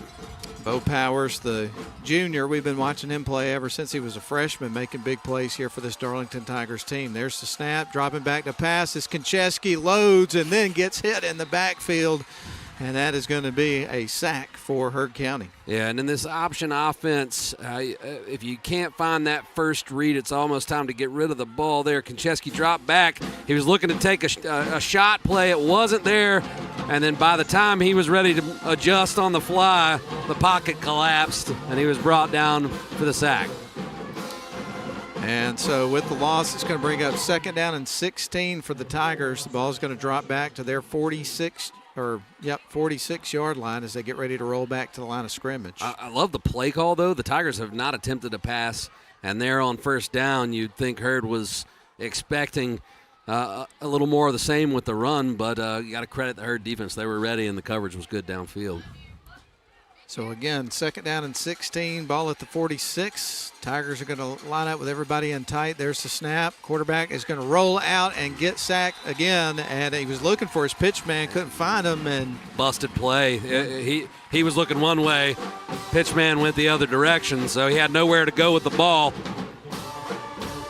and was just kind of left out to dry there. And after a great play on the first play of this drive, set them up in Braves territory, they have gone backwards on the last 2, and it's 3rd and a mile, 3rd and 21 coming up. So we've got 9 minutes and 47 seconds left here in the second quarter of this football game. And as Ian pointed out, when we get to halftime, we're going to give you a slew of scores from around the area. Following that Mariners-Detroit game, it's game 5, man. Who are you pulling for in that series? I will be pulling for the Mariners, but I'd be happy with either, to be honest with you. Here's Konchesky looking to throw, puts the ball in the air, and it's out of reach of Miles Twyman, incomplete. Yeah, and that ball was actually a beautiful throw there by Konchesky. Twyman and the defender got their feet tangled up, or he may have gotten over there to catch it. Konchesky rolled out to his right, had pressure bearing down on him. That's a tough throw, and it was put where Miles could have caught it, but them getting tangled up threw Miles off of his direction there, and it fell incomplete, and the Tigers will have to punt it away. So Trey Moore on to handle the punting duties, and back deep is going to be Trip Kerbo. Man with some dangerous wheels, no doubt about it. Of course, there's a lot of those guys on this team. Here is the kick from Moore, and that one is going to drop in and take a nice Tiger bounce all the way down to the 21-yard line, and that's where they'll down it. Yeah, beautiful punt there by Moore, and he's really just got more and more comfortable back there kicking the ball as the season's gone on. He's really improved the ball flight, hang time, and it's huge. Swinging field position there for the Tigers gives this defense a chance to go out and get a stop. If the Braves want to score, they've got to drive 80 yards. Well, the Heard County Braves having a great season. We mentioned they're 6-0, defeated Bowden earlier in the year, a team that's won 3 state championships in a row. And this Heard County program's been good for a long time. They won a state championship beating Rockmart in 2018, and this is a team that's got enough dudes that might be a year where they make a nice deep run like that again. We'll see. Tisdale takes the snap, fakes the handoff, and he's looking to throw. Now he's just going to have to tuck the ball and run and gets a first down. It's so hard. It's so hard.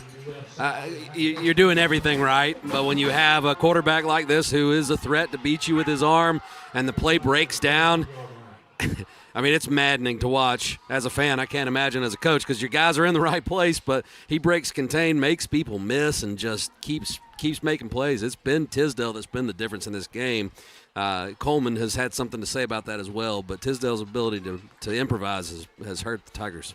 2 wide receivers on the far side, 1 on the near for Tisdale. He's got Coleman in the backfield with him. There's the snap. No, I wasn't Coleman, but they're going to throw a screen pass out to the far side. Stays up. My goodness. Takes the contact, spins around, and gets a first down. Is that 22, Max Lassiter? Max Lassiter. Yeah, that's a tenacious guy. He's got a little scataboo in him. He truly does. My goodness. Lassiter, a senior. He's 6 foot, 220 pounds. You gotta love a running back that likes to dish out the punishment. And I think that was coming back. Yeah, we got a hold. So Lassiter, great effort there, but that one won't count on the stat sheet because they're getting backed up 10 yards. Going to have some Georgia Tech football for you on the radio tomorrow. They're going to be hosting the Virginia Tech Hokies over at Bobby Dodd Stadium. I think they've got some kind of a sponsor name now. I forget what it is. No, the rivalry officially has a name. It's the Tecmo Bowl, like the old Nintendo game we grew up playing. Battle of the Techs, Tecmo Bowl. I love it. Love it. I'll watch that one from my couch this weekend, more than likely. I'd love to go down to Grant Field if I could. I would, too. There's the snap. Haven't been there in a while. Tisdale's going to run it off to the left side, and he'll be strung out of bounds here by the defense. So he got most of the penalty yards back there. And you want to keep them behind the chains if you can. They're going to have to keep a spy on Tisdale the rest of the way. Didn't get too much there. Evan Parton did a great job pulling up. When you've got a mobile quarterback like this and you get close to the boundary there, it would have been easier for him to just try to lay the boom, but he put the brakes on and avoided what would have been a costly penalty. Well, this time the Braves are going to line up with 3 wide receivers on the near side. Lassiter is lined up in the slot. Going to have one on the far side. Here's the snap. Tisdale's going to hand it off, going to run it, and they go off to the left side of the formation on that one and got about 5 yards there on the play. Trying to catch the number there. Was that 6? I think so. It's A.J. Beatles. Yes. No. Rudy Smith. There's 2 6s. There's one on offense and one on defense. Make a note of that. We don't see that very often. No, we do not. 3 wide receivers to the near side. And here comes the pass. It is going to be connected with Brody Buck Cofield. Or was that? Yeah, Brody Buck Cofield. Yeah, and he tight-roped it on the sideline to get past the defender, and they've overcome the holding penalty there and gotten a first down. Well, I tell you what, man, that name sounds like the name of a celebrity, doesn't it? Brody Buck Cofield. Billy Bob Thornton. He's his understudy. If he doesn't turn into Sling Blade 2 with Brody Buck Cofield. If he doesn't work out as a football player, then he could get into country music. I'd buy a Brody Buck Cofield album, wouldn't you? Sure. I'd give it a listen. That sounds, yeah. Wide receiver to the far side, one on the near. There's the snap. Tisdale takes it, hands it off, and goes with their bigger back here on this one, and he drags them down across the 30-yard line. That was number 5, and that is going to be Pope Phillips. And it may have been Phillips before. Yeah, I think it was. That 5 with the jersey tucked under looked like a 6, but those pink socks stand out. So from now on, we'll know that that's Pope Phillips. 3 wide receivers to the far side. There's the snap. Quarterback's going to throw a screen pass to Max Lassiter, who drives forward at the end of the play. Got real close to another first down. Love the play design there. You see Tisdale take the snap, and it's a play action. He steps like he's going to run, gets the defense to come in and pursue, and then just makes an easy little dump down to the receiver, Max Lassiter. Trips to the near side here for Heard County. They lead at 27-7, threatening here late in the second quarter. Here is a quick pass to the outside, connects with this receiver, stays up and is in the end zone. And that was from 21 yards out to Zay Moreland. Another touchdown here for the Braves. How long was that one? 22 yards. 22-yard touchdown pass to Zay Moreland.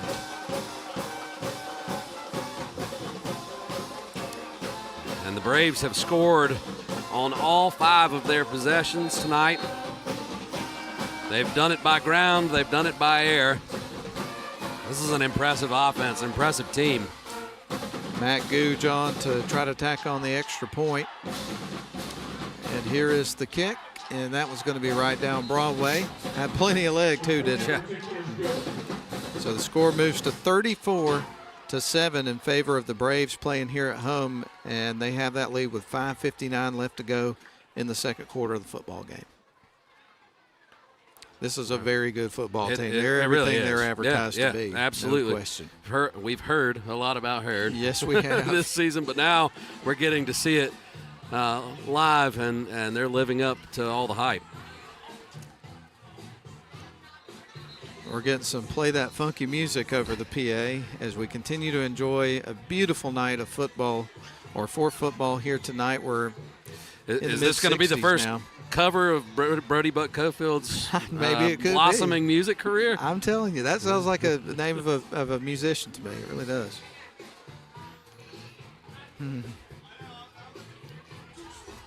Well, Tigers are going to get a shot at their 5th possession. If you weren't with us earlier, the Braves stole one with an onside kick earlier, so while the Tigers got the opening kickoff, this will only be the 5th possession. There's the kick there from Googe. Twyman going to bring it out from just inside the 10. He's across the 20 already. Stays up, shakes off a couple of guys and gets to the 27. Good return. And oddly enough, a good return, but this will be the worst starting field position of the game at the 27. They've been out across their own 30 on the 4 previous drives. Best starting field position of the night was 37. But this Tigers offense, which has shown flashes, will come back out on the field. On their last possession, they were able to hit a big play on the pitch to Bo Powers to start the drive, and then they tried to take a shot play. It wasn't there. Took a sack, had a busted play on the next play, got behind the chains. They've got to stay ahead of the chains to have success. And it's going to be Levi back in at quarterback. Yep, Levi will be in for this series. Duggan takes the snap, turns, is going to hand it off. They go with the B-back dive, but there's nothing there for Matias Sille. And I like the rotating quarterbacks here. Levi is, just starting his career. Nate has been a contributor for many years now, and you want to build the confidence of this young man for moving forward as the Tigers look to next season as well. So glad that they're both getting reps and trying to get this offense moving. No gain there on first down, so that brings up a 2nd and 10 with the ball remaining. Nose just beyond the 29-yard line from the near hash. 5:15 left to go here in our second quarter of play. Braves lead at 34-7. And the Tigers get ready to come back to the line of scrimmage with everybody in tight here for this 2nd and 10. As Levi Duggan back in at quarterback here for this possession. He'll take the snap, turns, is going to hand it off, gives it off to Matias Sille. He runs towards the right side. Not a lot of room to run that time either. No, went with the dive, and Sille was greeted rudely by this big athletic Heard County defensive front. He did manage to eke out a couple of yards there to bring up 3rd down and 8. As puts him in a passing situation. Duggan yet to chuck one this evening, but I think we're going to see him drop back and try to find one of his favorite receivers here and see if they can get a first down. Trey Moore is going to be a wide receiver on the far side here.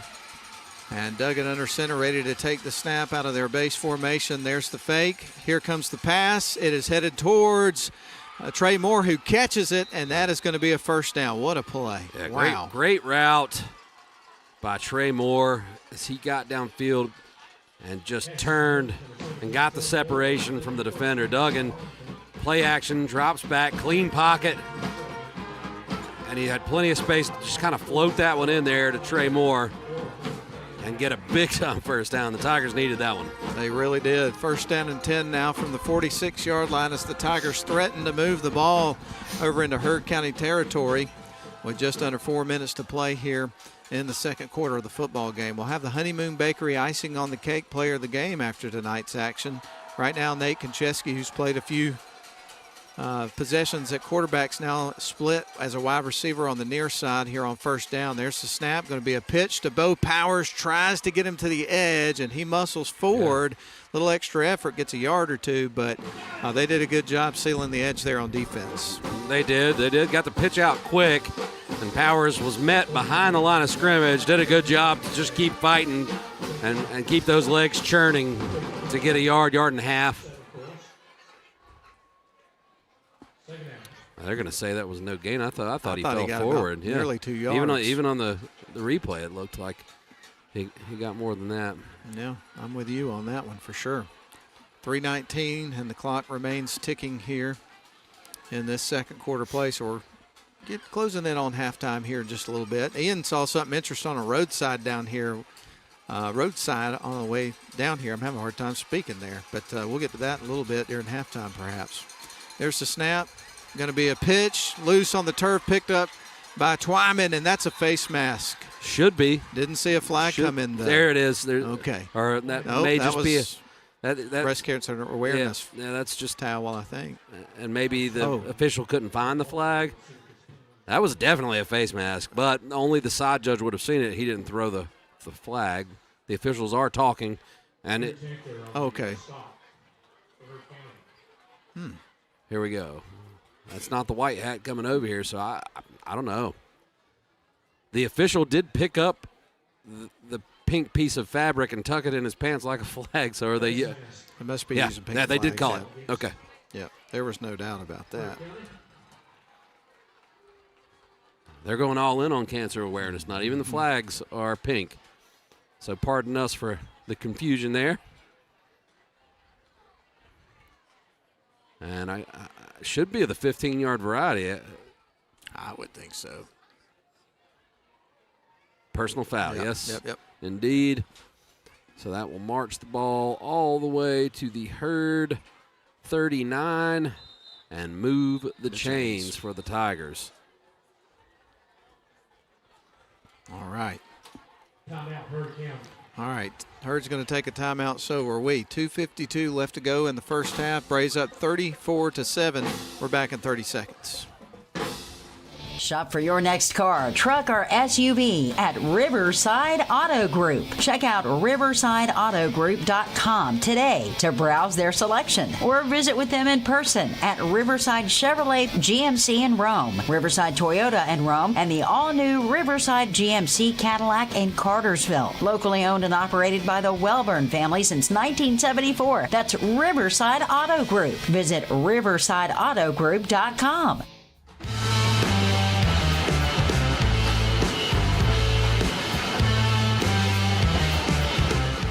All right, we'll welcome you back live to Franklin, Georgia, home of the Herd County Braves. Tigers down 34-7. We got a little something going here.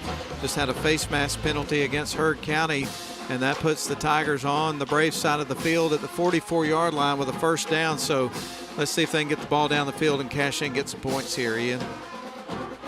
Be nice to go into the locker room with some positive momentum. Absolutely. And you're really at this point, your offense is going to be your best defense. Herd is just so explosive on that side of the ball. They're a perfect 5 for 5, 5 touchdowns on 5 drives. And the ball's being adjusted again here. It's going to actually be at the Herd 40, 1st and 10 for this Darlington offense. And Darlington has plenty of time here, 2:52 left. They have 1 timeout left, so they can just run the offense and see if they can get to pay dirt on this drive.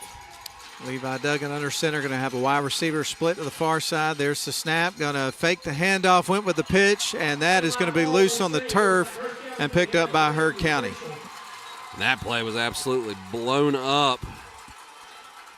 I thought Selle had it just for a second. He was going to take it to the house if he had kept it on the dive, but the pull comes in, and then Duggan tried to pitch the play after he was already wrapped up, and Herd's defense was all over it. So the first turnover of the game, and just when things start to go right for the Tigers, you have a costly turnover there that kills the drive.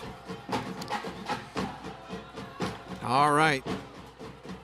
So Herd County gets ready to come back to the line of scrimmage here after the Tiger turnover, and we'll have the football with 2 minutes and 46 seconds left to work with before they go to the locker room. And again, they won the toss, deferred to the second half, so they've got an opportunity to maybe put some more points on the board, and we'll get the ball out of the locker room. So Darlington absolutely has to find a way to get a stop here. Going to have 2 wide receivers near side, 1 on the far side. Tisdale with an empty backfield, drops back, is looking to throw, and he is going to shake free. I thought he was going to take a sack, and he shakes free and is streaking down the sidelines, cuts back inside, gets a good block, and that's going to be a touchdown of 51 yards. He was at the 49-yard line on the opposite side of the field, so another big run from Tisdale. It looked like it was going to be a sack. Yeah. I mean, they had him in the backfield.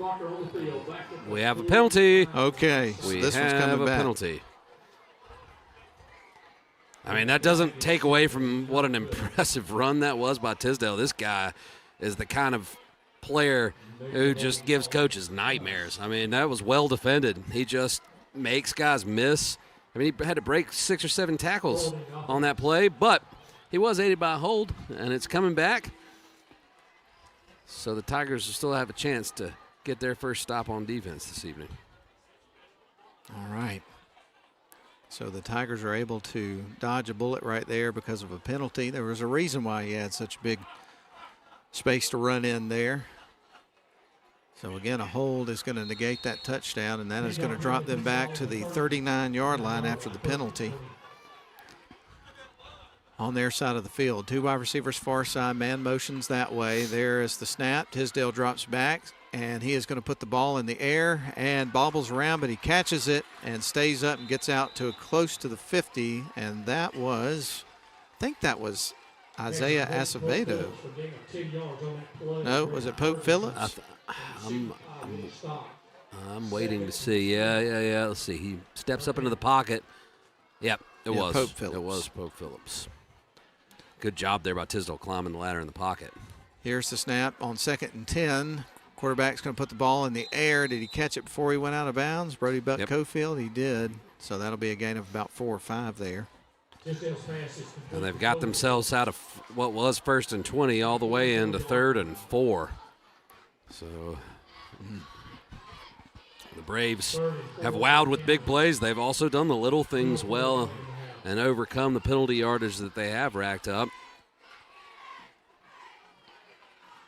So this is going to bring up 3rd down and 4 with the ball at the 44-yard line in Tiger territory with 2 minutes and 4 seconds left to go in the clock. We're in the 2nd quarter, so we're almost at halftime. 2 wide receivers on the far side, 1 on the near here for the Braves. There's the snap, going to throw a screen pass, and they're going to connect with Phillips. He stays up, gets the 1st down.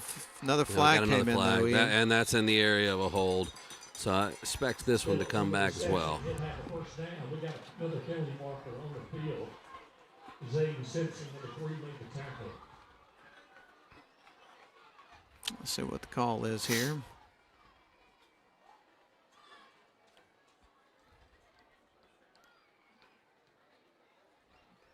And as we expected, it is indeed a hold on the offense. So there's not really much you can say about the performance from Heard County in a negative way. The only thing, they've had a few penalties, but, man, it's a good football team. And again, I really don't feel like the Tigers have played bad football. No, I just think this Heard team is an elite squad at all positions. I mean, they're really stacked. 3 wide receivers on the far side, 1 on the near. Here's the snap to Tisdale, looking to throw, ball downfield, and good coverage, but he catches it regardless. That's going to be Zay Moreland inside the 10. Wow. Take the words right out of my mouth on that play. Great coverage downfield there by Brooke Temple. You just had an athlete in Zay Moreland go up and make a ridiculous catch there. You can't defend it any better. Temple's with him step for step. Moreland just went up and high-pointed that ball, pulled it in, and then was even able to get a few yards after the catch as well to set up a 1st and goal at the 10-yard line. All right. So Heard County in business again, leading at 34-7. We've got 1:24 left to go here in the 2nd quarter of the ball game. So almost at halftime, they're going to send 3 wide receivers to the far side, a couple here on the near, and an empty backfield here from Tisdale from the 10. Throws towards the end zone, and the catch is made by Trip Curbo, a 10-yard touchdown pass, and the Braves strike again. Just a little slant pattern there to Curbo. 3-step drop from Ethan Tisdale, and he put that one on the money. And he, after starting a little loose with his passes, he's been deadly accurate with his arm ever since the 1st quarter. This guy's got every tool in the toolbox. Indeed he does, and Coach was telling us that he's getting some D1 looks. I mentioned Georgia Tech specifically, so. All right, we get ready for Gooch to try to kick the extra point through the uprights, and he does just that, and it's 41-7. And the Braves are perfect. 6 drives, 6 touchdowns. Tisdale's run for him. He's thrown for him. He's got athletes all over the field. I mean, they are stacked, plain and simple.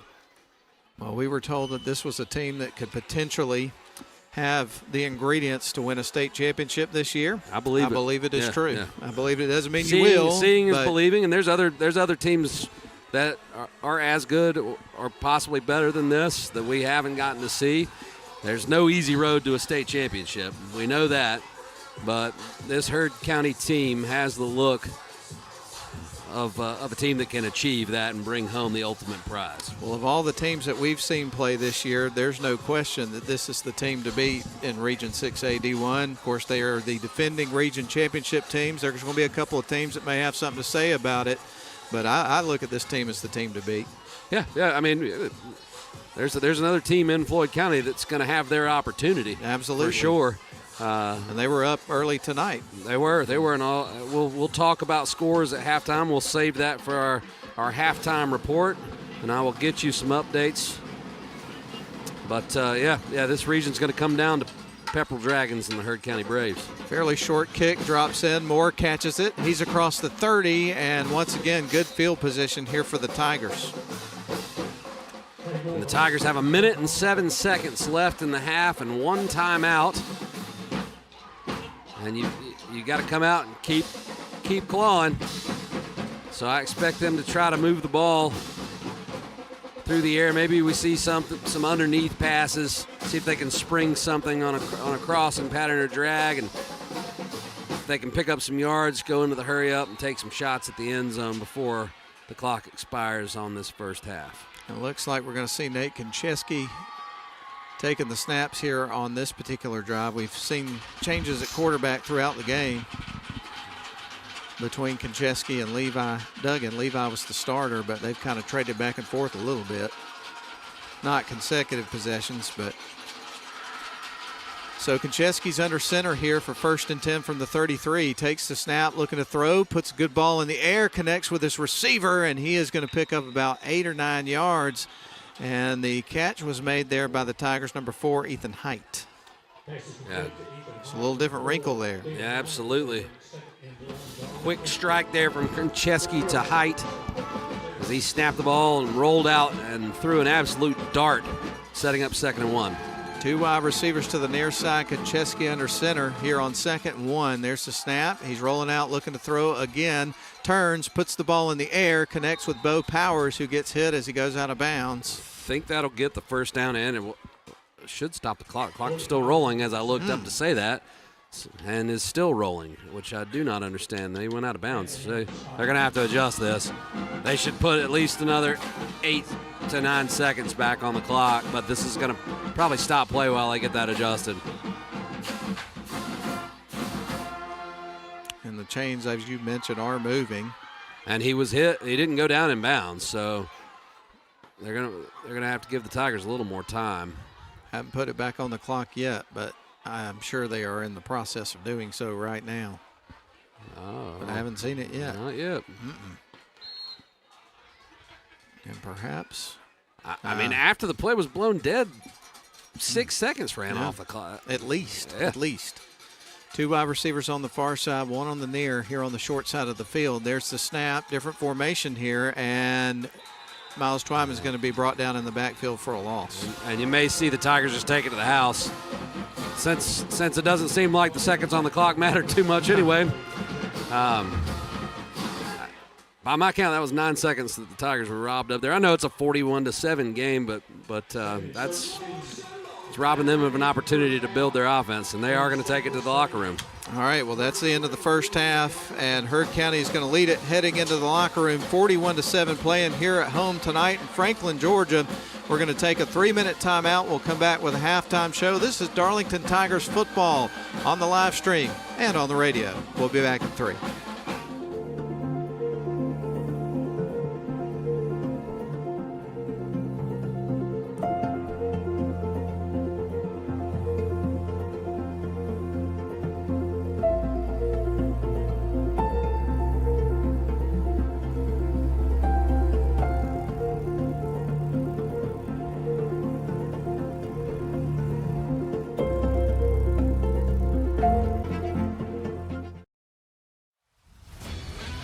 Coosa Steel is a family-owned full-line steel service center located in Rome, Georgia. Since 1972, we've been working to make our customers more efficient by providing steel product supply and processing all in one place. We are proud to provide a large range of products, including hot-rolled and cold-finished steel, stainless steel, galvanized steel, aluminum, and alloys. Our capabilities enable us to assemble and process steel orders within days, shortening your lead time. Coosa Steel. Steel for your project.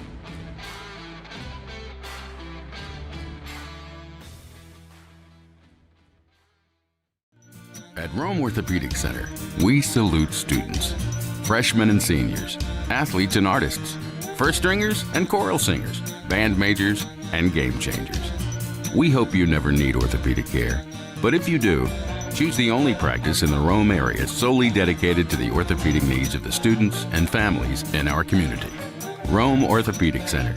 To make an appointment, call 706-292-0040. The deadline for 2026-2027 priority application and financial aid is February 15th.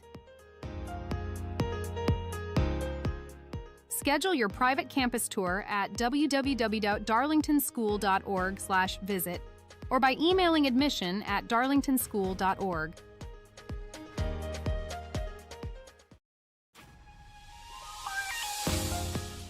Mark your calendar for Alumni Weekend on October 24th through October 26th. For information on hotel blocks and reunions for classes ending in 0 and 5, visit our website at www.darlingtonschool.org/alumni weekend.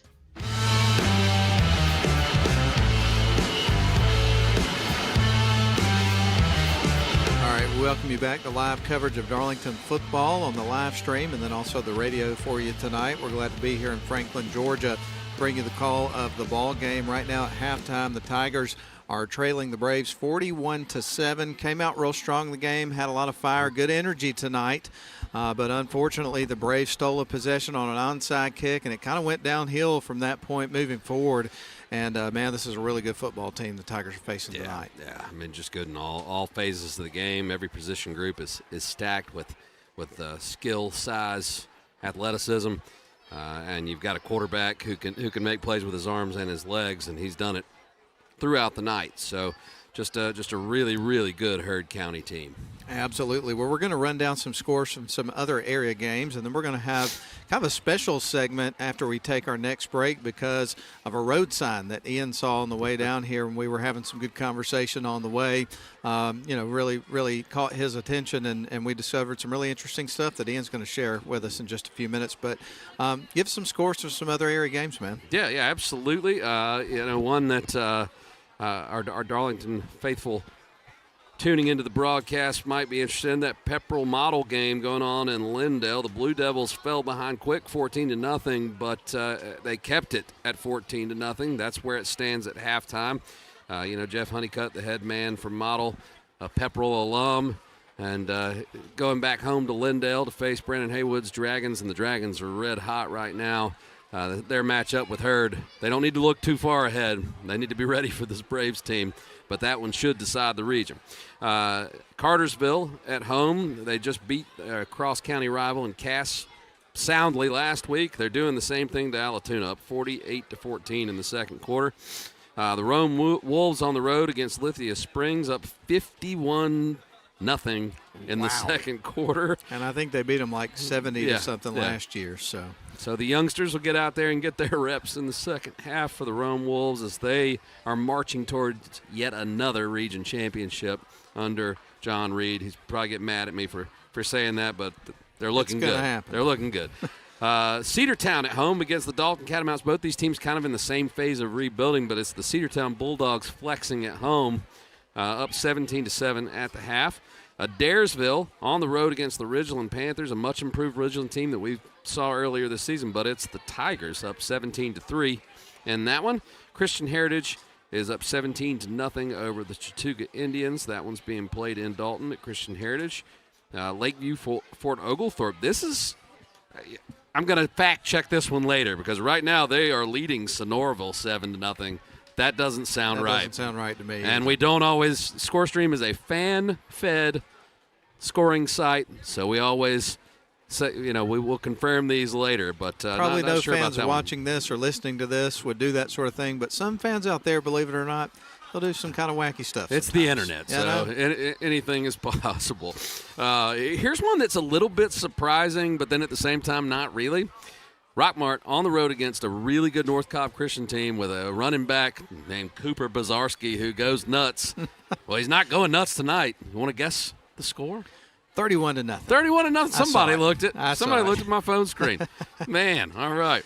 Well, that's all I've got right now. We'll see if we can get some more scores. Trying at Mount Vernon would be one. I'd like to know the score on that one, but nothing's coming through at the moment. So that concludes our halftime score updates. But when the game concludes, we got a little thing going on back at the WLAQ studios. You want to tell our listeners about that? Of course, we're going to have the Honeymoon Bakery icing on the cake player of the game, and this will be the Game 7 version of that. We've had a different winner every week. I think this is the first time that has ever happened in the history of the award, and so it'll be interesting to see who's able to nab that award this week. But then we'll have the Rome Orthopedic Center High School Football Scoreboard Show on the airways of WLAQ and also Facebook Live.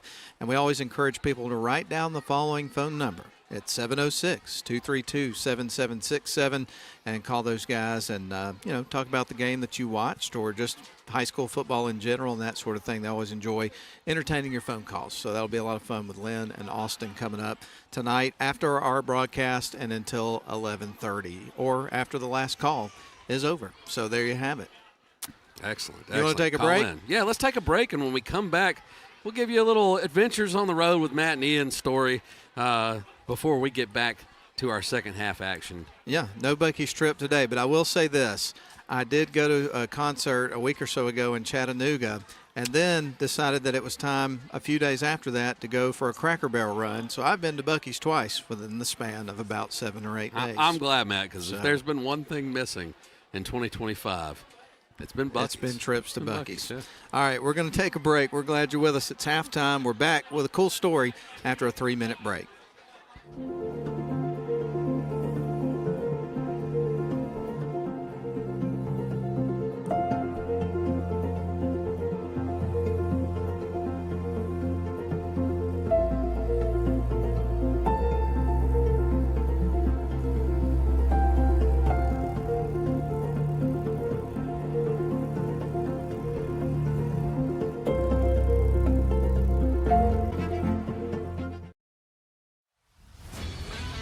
Coosa Steel is a family-owned full-line steel service center located in Rome, Georgia.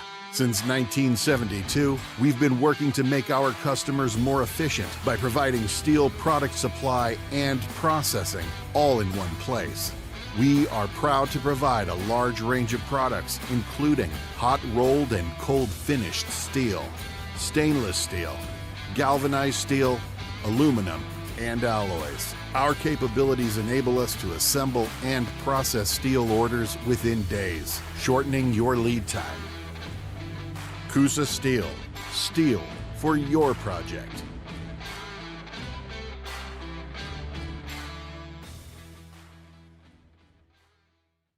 Shop for your next car, truck, or SUV at Riverside Auto Group. Check out riversideautogroup.com today to browse their selection or visit with them in person at Riverside Chevrolet GMC in Rome, Riverside Toyota in Rome, and the all-new Riverside GMC Cadillac in Cartersville. Locally owned and operated by the Welburn family since 1974. That's Riverside Auto Group. Visit riversideautogroup.com.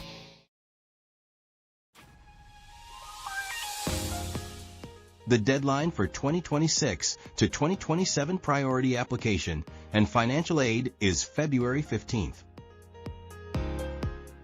Schedule your private campus tour at www.darlingtonschool.org/visit or by emailing admission@darlingtonschool.org.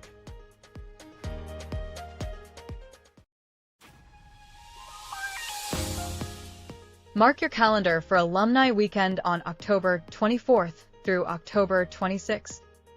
For information on hotel blocks and reunions for classes ending in 0 and 5, visit our website at www.darlingtonschool.org/alumni weekend. We hope to see you there.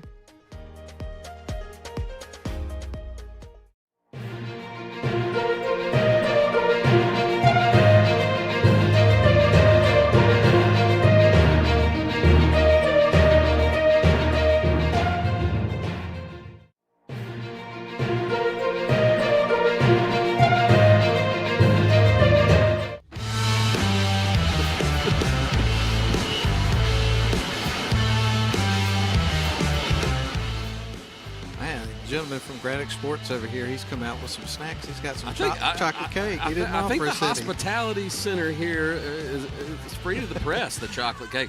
Matt squirreled on that chocolate cake, guys. I mean, we were zoned in, ready to come back from the break, and his head turned quickly, and he looked at me and said, "Chocolate cake." All So, right. yeah. Now, I squirreled earlier in the day. Matt and I always have some high level, conversation when we're in the car. We're rocking and rolling. We're solving all the problems of the world, folks. We just about got it licked. A lot of windshield time, so we're trying to be productive on our road trips. And Matt we were really, really into our conversation, and then all of a sudden, as we travel down Highway 27, out of the corner of my eye, I see this brown and white road sign that says the Whoa Nelly Keith Jackson Memorial Intersection. And I squirreled. I shut Matt's train of thought down completely because growing up, when I hear the name Keith Jackson, it just brings back all these memories of sitting around with my family, my grandfathers, my dad, my cousins, watching college football with the voice of college football, in my opinion, Keith Jackson. He always called the Rose Bowl. If it was a big game on a Saturday, Keith Jackson was in the booth with that deep baritone voice, just belting it out, and loved the sport and really sparked my passion for broadcasting. So to be driving down the road and see that, I was like, wow, what's Keith Jackson's connection to wherever we are right now? Well, he was born in Carrollton, Matt, in 1928, and he was part of the Roopville High School men's state championship basketball team in 1946. So he's a Roopville legend. That high school shut down after 1958 and became part of the Carroll County school conglomerations. But Keith Jackson, a native of Carrollton, and we drove through his memorial intersection today. So a legend in the world of football, in my opinion. It was pretty cool. No question about that. And anytime we have a story like this, I'll try to find some way to give a plug to something happening on the radio station. And, of course, on Thursday mornings, Ian and I have the pleasure of talking to a Georgia Bulldog legend, Lauren Smith. Larry Munson, sideline reporter for a number of years, and just a great guy. And one day, this was back when my dad was doing that segment, and he was on the phone with him, and he was actually at Keith Jackson's house. This was before he passed away back in 2018. And I think Keith was making a mistake or something like that. So it's kind of crazy. I got to say, I've got Lauren Smith life envy. Every time we talk to him, some awesome individuals cooking him food. Garth Brooks makes him breakfast. He's got Keith Jackson grilling steaks. One day a couple of years ago, it was right after the Braves had won the World Series, the last one that they won, and he was at Brian Snitker's house, and he did the segment from Brian Snitker's living room. You could hear Snitker kind of snickering in the background. So he knows everybody. But anyway, you mentioned that earlier. That's the first thing I thought of was him talking about that. Well. And then one of us probably at some point of the broadcast would have brought up the Whoa Nelly during a call or something. But I don't know. That's kind of sacred territory. It is. I don't even step in that arena. That was his catchphrase, and I won't even attempt to impersonate because he's the GOAT in my opinion. I know a lot of people who grew up with Cosell on Monday Night Football. He's their hero, but Keith Jackson, when it comes to football broadcasting, is mine. So cool to pass through that intersection, and it was unexpected and a neat experience. And the fact that we get to talk to a legend like Lauren Smith every Thursday is something that I cherish as well. Me too, man. Especially when Georgia's playing Auburn. I know.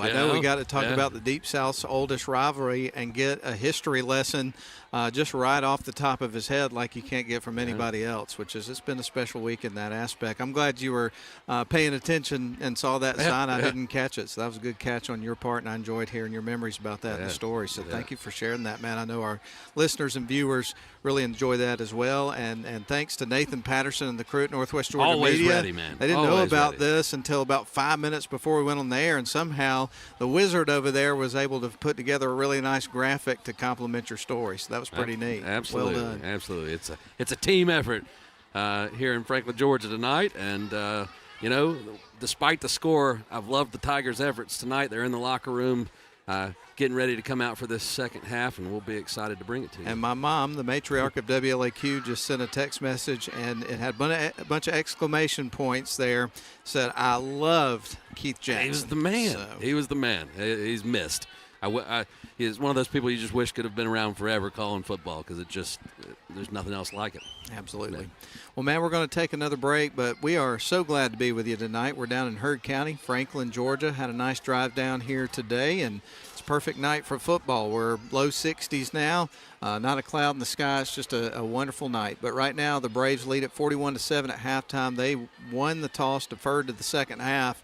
And so the Tigers will come try to pin their ears back, get a stop, try to set the tone for the second half, and take it possession by possession. That's right. All right, we are going to take a break. We'll be back in 3 minutes. It's halftime. We're glad you're with us. We'll be back.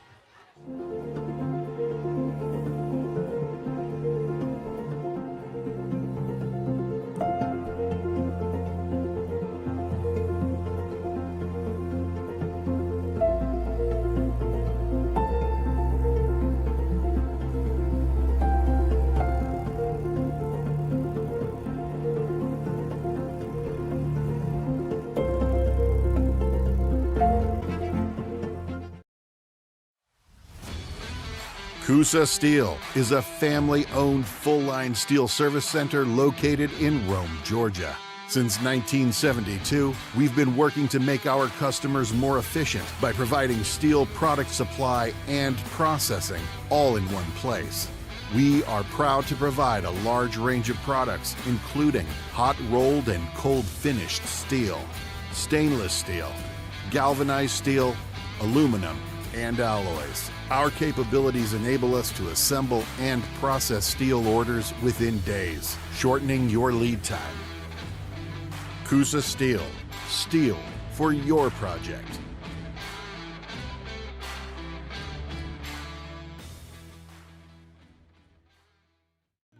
At Rome Orthopedic Center, we salute students, freshmen and seniors, athletes and artists, first stringers and choral singers, band majors and game changers. We hope you never need orthopedic care, but if you do, choose the only practice in the Rome area solely dedicated to the orthopedic needs of the students and families in our community. Rome Orthopedic Center.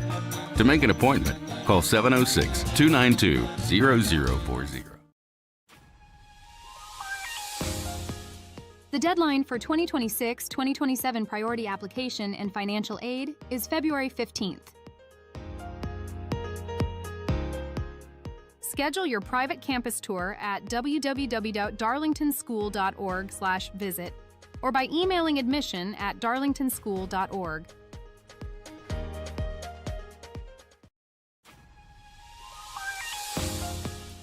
Mark your calendar for Alumni Weekend on October 24th through October 26th.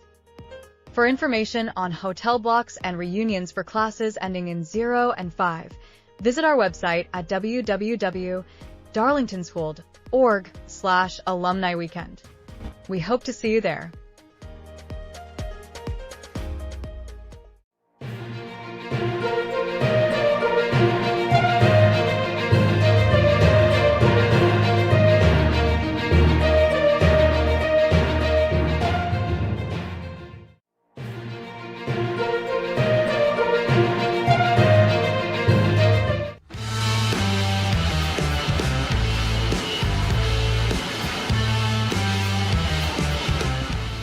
Kind of in some of that what I would call tweener weather, because I had my jacket on for a minute, it got warm, I took it off, and now I'm a little bit cool, so I think I'll just roll without it. But welcome back. This is Darlington football on the live stream or on the radio tonight. Darlington trails 41-7 as the halftime period's about to wrap up. Both teams are back warming up and get ready for the second half. And, of course, it was a close first quarter of the football game for a period of time. You know, you had Darlington come out with the first possession of the game. They turned it over on downs after getting a first down or two on that first drive. Then you had Heard County scoring on a 30-yard run from the quarterback Tisdale, but the Tigers came back and answered quick and really had some bright spots in the first half. But Then it kind of, spun out of control from there in some respects. And the first 2 touchdowns for the Braves, that first one was on a 4th down and 11. The Tigers had a chance to get off the field. They actually had Tisdale wrapped up. He has just been so elusive in the open field that it's given the Tigers defense fits. On the second possession, it was a 3rd down and long that he was able to get loose and scramble for another long touchdown, a 55-yarder that time. The Tigers were able to answer with that Twyman touchdown, as you mentioned, but then after that, was it the 3rd score and then the onside kick? Yes. So here we are. We felt like the Tigers could cut that lead in half with a good drive, but the onside was recovered, and I think it was 1 play later that they scored. Well, actually, they marched down. It was 5 plays before they knocked that one in, and then they were up 27-7 in the blink of an eye. Yeah, it was on the drive before that they scored on the 56-yard run from Coleman. Yeah, that was the 1-play drive. But yeah, I mean, there have been some moments there where it felt like the Tigers could make a game out of it. But again, it's just one of those situations where you're just up against an unbelievable team that is the defending region championship team and a team that can make a serious run in the playoffs this year. And kind of got away there in that first half. We'll see what they can do to try to climb back in it in the second half. So make some adjustments. You want to try to grind it out on offense. They were able to pick up some first downs on those last few drives before the half. They moved the ball, got some of that via penalty yardage, but also saw some nice passes. Levi Duggan hit Ethan Height for a first down, and then Nate Konchesky came back in on the next drive and picked up a first down. So just got to build off the positives and try to chip away at the lead and take this as an opportunity to get better. Now, I do want to mention that on the radio side of things, tomorrow we're going to have some college football for you. Virginia Tech is going to be playing Georgia Tech. 1:30 is when the pregame begins, so you get 2 hours of pregame, get all the ins and the outs from Andy Demetra and his crew, and then at 3:30, toe meets leather. And that should be a fun game and hopefully another win for the Jackets, who are now ranked number 13 nationally. When's the last time you were able to say that? It has been a hot minute. Paul Johnson had some teams that may have cracked the top 10, but it has been a minute since the Jackets have been in the national conversation. How do you handle that success? Brent Key, Haynes King, you got a rival coming to town, throw the record out the window. Virginia Tech's 2-4. But this was a team a lot of people thought could compete for an ACC championship, so do not take the Hokies lightly. They're going to come in expecting the win. And tune in. Listen to it on the radio. Demetra's an excellent play-by-play guy. And the Jackets have a good history of those guys. I grew up listening to Al Seraldo, and then I know a broadcaster you have a ton of respect for. I do. In West Durham. West Durham had the opportunity to interview him on a couple of different occasions, and my favorite time that I ever had the chance to talk to him, the Falcons had played a night game up in Green Bay, and it was one of those ridiculously cold games, and they got back in the middle of the night after the game, and he let me call him at his house the next morning and did a really interesting interview. But I'll never forget that because, he didn't have to do that. No. He gave us his time, and it was awesome. It was fun to talk to him. And just to me, as far as broadcasters are concerned, he's the best that's out there nowadays. He was razzing it up with Rick Neuheisel on one of the serious shows I listen to on a daily basis. He's a great personality. Excellent. If he's an analyst or if he's doing play-by-play, the guy can do it all. Absolutely, he can. So now Ade Desalu is going to kick it away here for the Tigers, and we're underway with the second half. Heard County is going to bring the kick out from about the 24. He finds a little bit of room to run, cuts back inside, being drugged down, and a great job. He scoots away, but they finally get him down. The lead pursuit there was from Brooke Temple, but somebody came in and helped clean it up, and I didn't catch the number. It was Mike there. Barron. Mike Barron got him to the turf, but Brooke Temple did a tornado twirl there and sent him flying backwards a few yards, and Barron came in and finished the job. But, after West Durham was the voice of Georgia Tech, Brandon Gaudin came in, and he was there for a short period of time. Then he went to television. Now he's the voice of the Braves on TV. It's a stepping stone, Georgia Tech, but maybe if Key gets them winning on the regular, we can keep that broadcast team intact, Perhaps so. Tisdale lines them up in a shotgun formation. They will start at the 29-yard line. And here's a quick pass that's going to be incomplete. Bounces past the wide receiver. And we have got a new quarterback chucking the ball around. Yeah. Okay, who we got? I believe that was number 10. Checking my roster here, Trip Kerbo. Yeah. Okay, we've seen him as a wide receiver in this game already, so we've got a change at quarterback. And it's 41-7. You've got a championship caliber team. Why would you risk injury to your starting quarterback when you've got a lead that is secure like this? And so here is the snap to Kerbo. He drops back. He's got some company in the backfield, puts the ball in the air, and just throws it away incomplete. And this offense will look a lot different without Ethan Tisdale taking the snaps. He's just that good of a player. So, but you're always a play away from going to your backup. So these are valuable reps for Kerbo. Absolutely. So the ball stays at the 29-yard line after 2 incomplete passes to open up the drive here for Hurd. This is going to bring up 3rd down and 10 with just under 10 minutes to play in our third quarter. Going to have trips to the near side, 1 receiver to the far side. As Kerbo takes the snap, he drops back, looking to throw, has company in the backfield, shakes off the defender, and now is scooting down the sidelines, gets a first down, and he is across to just about midfield. Yeah, again, the great coverage downfield by this Tigers defense, but good awareness by Kerbo as he dropped back there and was able to use his quickness to find the open field, take off, and get a huge chunk play and a first down for the Braves. Absolutely. 47-yard line, trips to the near side, 1 on the far side here for the Braves. Kerbo with the ball is going to put it in the air up the middle of the field, and that sails over the receiver's head. That got away from him. And that was Rudy Smith. We called his name earlier. That's number 6 out there. I believe that could be an 8, though. The way they tuck those jerseys into those the pads with the back plates can make it a little bit tricky. But, yeah, I think that's number 6. And that time Kerbo missed a wide-open receiver. So that brings up 2nd down and 10. We've got 8:40 in the clock ticking here in the third quarter. Trips to the near side, 1 on the far side here for Hurd. And Kerbo takes the snap and hands it off. They're going to go up the middle this time and grab about 4 or 5 yards on the play. That was Pope Phillips on the carry. A lot of pink out there, but Phillips wins the prize with those calf socks he's got on, man. They pop. Truly they do. There's the snap. They go back to Phillips with the socks that you just mentioned, and he's going to be brought down for a loss. Domed at the line of scrimmage by a host of Tigers. You had Maddox Rotten in on that one, Ty Wood, Cooper Norris, all of them there to shut that run down.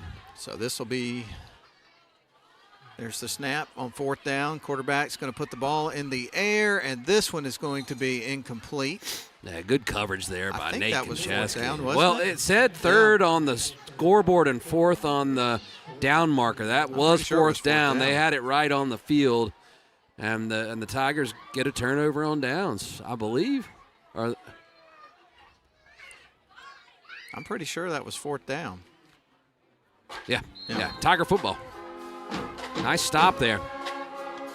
Great coverage downfield there by Nate Konchesky on that 4th down play. The ball was catchable, but Konchesky was right where he needed to be. Turned, found the ball, and contested it.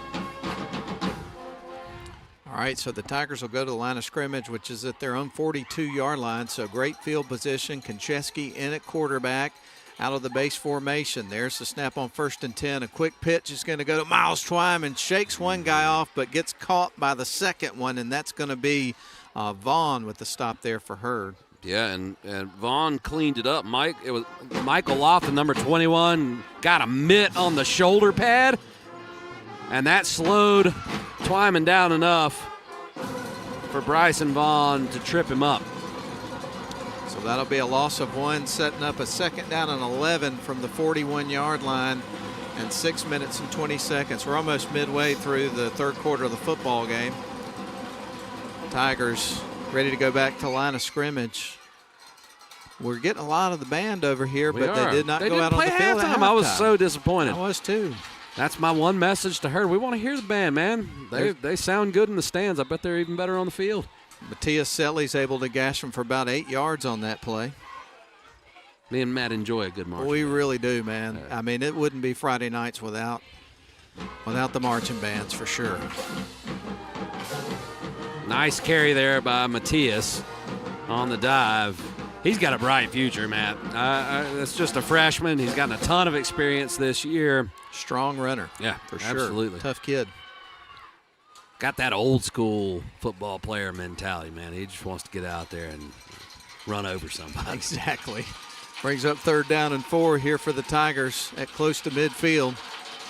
Here's the snap. Quick pitch is going to go to Miles Twyman trying to get to the edge. He does, and he's going to go out of bounds just past the 40-yard line, maybe about the 37. First down, moving the chains. And the Tigers are having some success here. They got a 4th down stop, and they're trying to make the most of their first possession here in the second half. They got him down to the 35. Miles Twyman did on that play. That sets up a 1st and 10, and now the Tigers in Heard County territory. Tigers are going to send 2 wide receivers to the far side. In the slot, you're going to have Moore. Split wide, it's going to be Ethan Height. And under center is going to be Konchesky. He's going to pitch it to Temple, and he is caught pretty quickly, which is a good thing for Heard County because if he gets those wheels going. That's right. That's right. Michael Lofton, number 21, that's the second impressive play he's made on this Darlington drive as he stepped up. Because, if you let Temple get the wheels burning, kiss him goodbye, man. He's got some serious speed. And so the Tigers will go back to the drawing board now. 2nd and 10 with the ball still at the 35 at the 4-minute mark of the 3rd.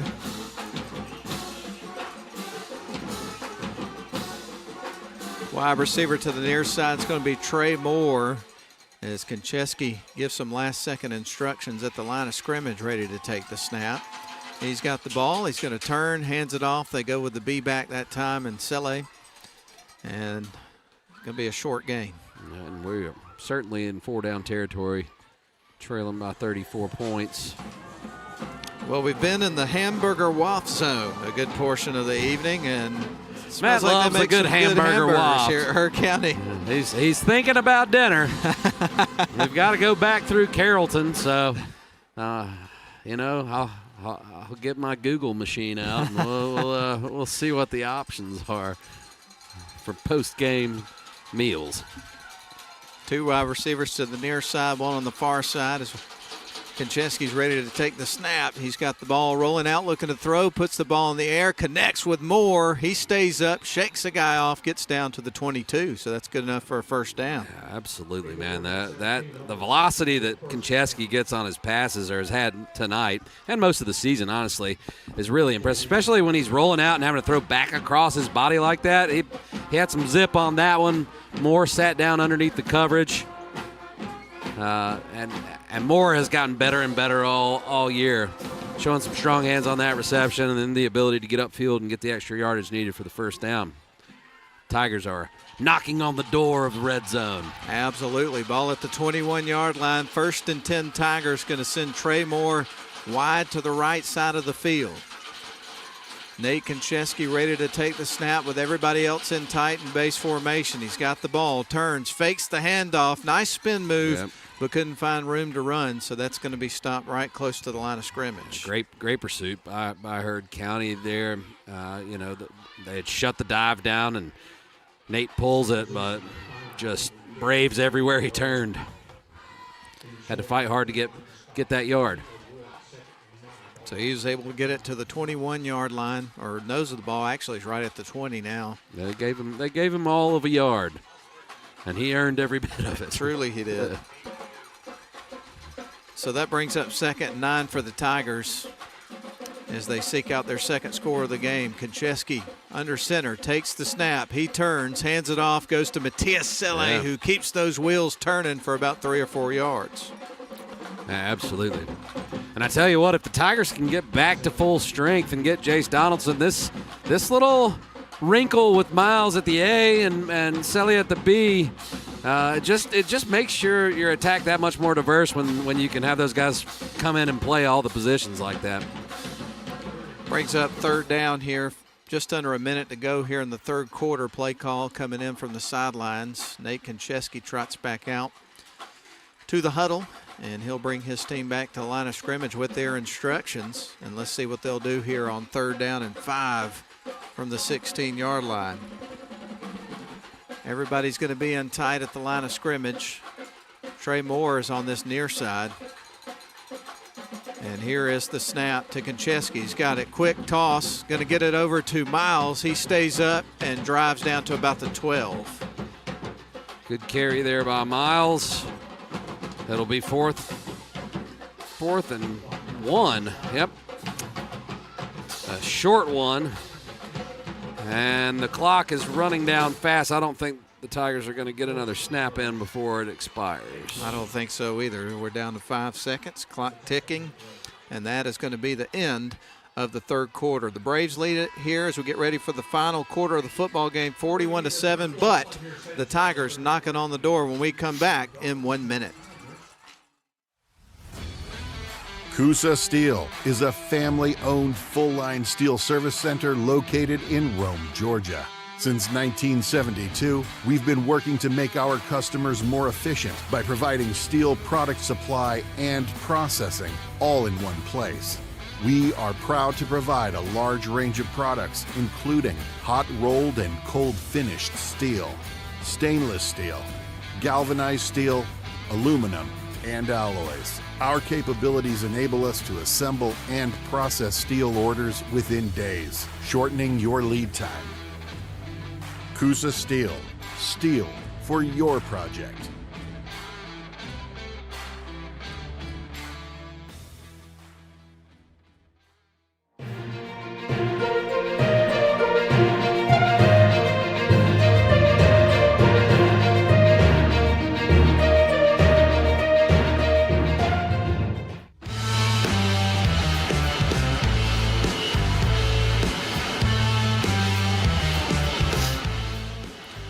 Any quick score updates before we resume? Yes. Model has gotten on the board, but Pepperell has also added a touchdown, so they lead 21-7 in the third quarter. And Lindale, between those two cross-county rivals, Rome up 58-zip in the third. Dalton has closed in on Cedartown 17-13 in the third quarter. And other than that, quit trolling me. Whoever's got Lakeview up at 21-0 over Sonoraville. I do not believe you. It's going to be 4th down and 1 for the Tigers as they try to convert here. As we start the fourth quarter, they're going to dive forward, and we had a whistle right before the play. It looks like it was it's offsides on the defense. Yep. All right. Yep. So a freebie. I think Konchesky got it with the quarterback sneak regardless, but take the free 5, and it'll be 1st and goal. All right. Spot that ball right on the 6-yard line. So it's 1st and goal, Tigers, as we just mentioned, 6-yard line. And the clock now rolling here in the fourth quarter of this football game. Tigers trying to get their second score of the game here. And they're going to have Trey Moore on the left side of the formation. Everybody in the base formation here as Konchesky takes the snap. He turns, hands it off to Matias Selle, who drives through the line and gets close to about the 4-yard line, I believe. Got 2. A hard-fought 2. No doubt the Tigers will just keep pounding the rock here. If it takes 4 tries, they want a touchdown. Got to the 3. All right. Yeah. So that brings up 2nd down and goal from the 3 here for the Tigers as they get ready to roll back to the line of scrimmage, see if they can punch one in here. Nate Konchesky rolls up under center with everybody in tight at the line of scrimmage. There's the snap, quick toss, and he is in. That is Brooke Temple with a 3-yard scamper there for a touchdown after the quick toss. And number 15 takes the toss and didn't get touched on his path. to the end zone, and the Tigers get their first score since the first quarter. And Ade Desalu will come on to try to tack on another one and make it 41-14. All right, so Desalu ready to try to punch it through. Here is the kick, and it is going to be blocked. Coming out of nowhere was Hadley Bradfield, I believe. The snap was high, and Trey Moore had a hard time pulling it down and getting it set. So I think that was one where Desalu had to kick it where it was flat on its side. So, just a tough situation there. And it's 41-13. Rockmart up 38-0 over North Cobb Christian. Man, this Rockmart team, I think it's safe to say, is going to move their region win streak to 64. 64, and they are number 5 on the list in Georgia of streaks, and that's of all time, not just active streaks. The longest streak was Calhoun, and they won 119 games in a row, and I think that was from 2001 to 2019. 119 region games in a row, right? That's right, yeah, 119 region games. They'd have a lot of state championships. Oh, yeah. Yeah, absolutely. Yeah, we're talking region games there. And a couple interesting facts about that. North Murray was the team that beat Calhoun in the region game that broke up that streak back in 2019. But the team that beat Calhoun before the streak started, we're looking at them right now. Sure the are. Darlington Tigers. Yeah. 14-7, I think, was the score in that game back in 2001. Hal Lamb built a machine, and it did. continues to turn. Ball is caught, going to be brought out across the 20, across the 30 now, streaking down the left sideline, stays up, cuts back in to about the 50. Is that Beatles? I believe or it Rudy was. Smith. Rudy Smith. Rudy Smith. Perhaps. Okay. There's 2 6s, but that was special teams, so little confusion there.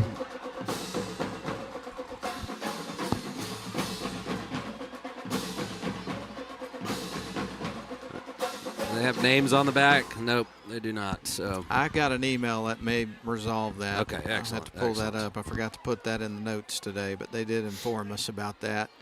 And that's not something we're used to preparing for in high school football at this level, but it's having guys with the same number. We're going to see a third quarterback. I believe this is number 16, Major Lassiter, that's going to be taking the snaps.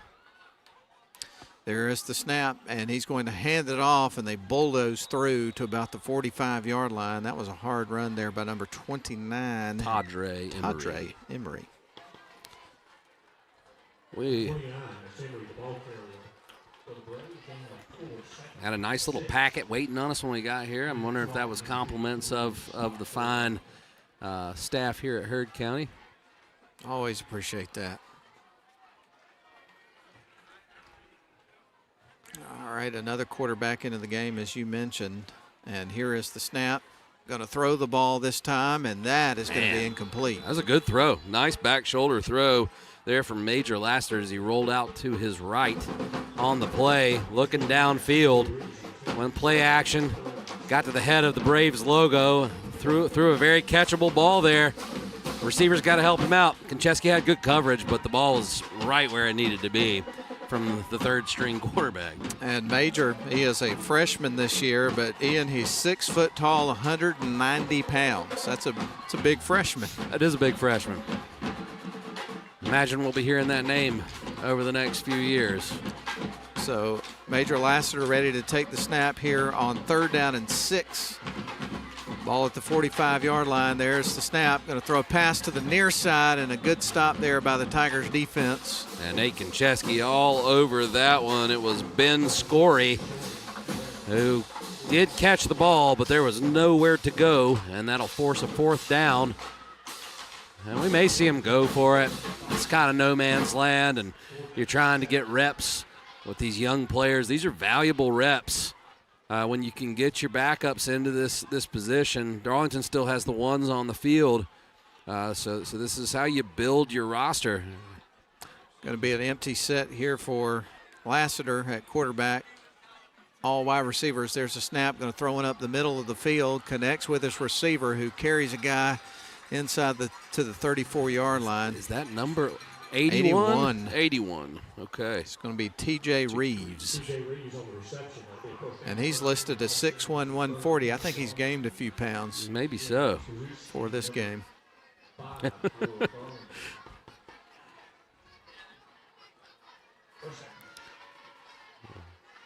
right. Well, this is a team of giants, man. I mean, you got your. If this is the backup offensive line, they're eating well. Yes, sir. There's Laster, takes the snap, is going to pull it and run it this time, and carries about 3 or 4 guys down to about the 32-yard line. So he was able to grab a few yards there with just using the muscle in his legs. Quick score update. Cedartown's tacked on a field goal. So in the third quarter, Bulldogs lead the Dalton Catamounts 20-13. Pepperell has also added a score and is up 28-7 in the fourth. That game being played in Lindale. Cross the tracks. The cannon is going off tonight. The Dragons breathing fire. Yep. The milk jugs are rattling. Oh, man, I that love cannon. football, man. I love it, though. I mean, only in the sport football do you have all these great traditions. Shotgun formation. Here's the snap to Laster. Going to fake the handoff, going play action, looking downfield. He's got company in the backfield, and he's going to be hauled out of bounds. Great effort on defense. Was that DeCello? That was Ade. Credit him with a sack. Make sure. I don't believe he got across the line of scrimmage. No, that is, that'll be a sack. I always like to stuff those on the stat sheet. 6 minutes to go, so we're half a quarter away from the end of this timeout. All right, let's take it as well. 6:02 left to go. Braves 41, Tigers 13. We're back in 30 seconds. At Rome Orthopedic Center, we salute students, freshmen and seniors, athletes and artists, first stringers and choral singers, band majors and game changers. We hope you never need orthopedic care, but if you do, choose the only practice in the Rome area solely dedicated to the orthopedic needs of the students and families in our community. Rome Orthopedic Center. To make an appointment, call 706-292-0040. Quarterback takes the snap. Ball is loose on the turf. He picks it up. That was Curbo back in at quarterback and takes a sack way back. That's a huge loss. Yeah, that's about a 20-yard loss. And we came back fast from that timeout, and it was just an errant snap, and then Curbo kind of kicked it with the back of his heel, scooped it up. Probably should have just thrown it in the cheap seats while he was outside the pocket, but he rolled back into danger and lost even more yardage. And I think we'll see him punt it away after that near disaster. And this will be the first punt that we've seen from Heard County in this football game. Unless I'm badly mistaken. You are 100% correct. They were a perfect 6 for 6 on offense in the first half and have not scored in the second half. Trying to catch the number of the punter. We have not seen him yet. That's a big old boy. Kid. Here is the kick. That's going to be from number 54, Tatum White, 6'5", 290. Hey. Yeah. How apropos. Yes. His name's Tatum because there was a big guy that used to kick for the Tigers named Tate. I got you. Oh, yeah, absolutely, 100%. You used to watch old Ratledge get out there and boot the ball. That was wild watching that. Yeah. For sure. It's always fun to see one of the big boys get out there and boot it. It is. He had a pretty good leg, and now it's interesting to be watching, the NFL and see him out there with the Detroit Lions. It seems like it was yesterday he was a Darlington Tiger, causing people all kind of problems. Starting as a rookie, explosive offense up there in Detroit. He's got a chance to have a really long and successful career in the NFL. We're going to have to get him on WLAQ. That would be awesome. Yeah. I got a couple people that I know pretty well that know him. I bet you could make that happen. They felt like they could make it happen, so we'll see. See if we can do that. I used to see him around the school all the time when I'd come out to do interviews and stuff like that. Nice guy, really nice guy. All right, well, the Tigers are going to start at the 26-yard line here after the punt with 4:29 left to go in the ball game. And they will line up with the wide receiver here on the near side. There's the snap. Konchesky dropping back, looking to throw. Is that? Yep, it is Konchesky. He will tuck the football, spin around, stays up, and maybe got a couple of yards there. Great effort by Konchesky. Yeah, good wiggle there by Nate, as he dropped back there. Got a little pressure. Had to improvise, and he nearly got loose, but the Braves defense was able to corral him for no gain. So we're getting the tomahawk chop going again here in Braves country. It's going to be 2nd down and 10 here for the Tigers with 3:50 and the clock ticking in the 4th quarter, down 41-13. Bottom of the 5th, and the Mariners lead the Tigers 1-0 in the elimination game being played in Seattle. Been watching a lot of playoff baseball this year. I got sucked in. It's hard for me to do it, and the Braves are not in it. There's the snap, quarterback dropping back, looking to throw. Konchesky's going to have to bail out and run, and gets hit. That's going to get a flag. Late Absolutely. hit out of bounds. Absolutely. He was 2 or 3 steps out, and he put his hands on him, and he put his hands on him high, late, out of bounds. That'll draw a flag every time. Yes, sir, it will, and it did. Official was right on top of that, threw the flag very quickly upon contact, and now they will march off the penalty yards, and the drive will resume here for the Tigers. Well, my Jacksonville State Gamecocks got a win over Sam Houston yesterday to go 3-3. It was on a walk-off field goal on the last play. It's always fun. Yeah, I'm glad they got that win. You know, Sam Houston came into the game 0-5.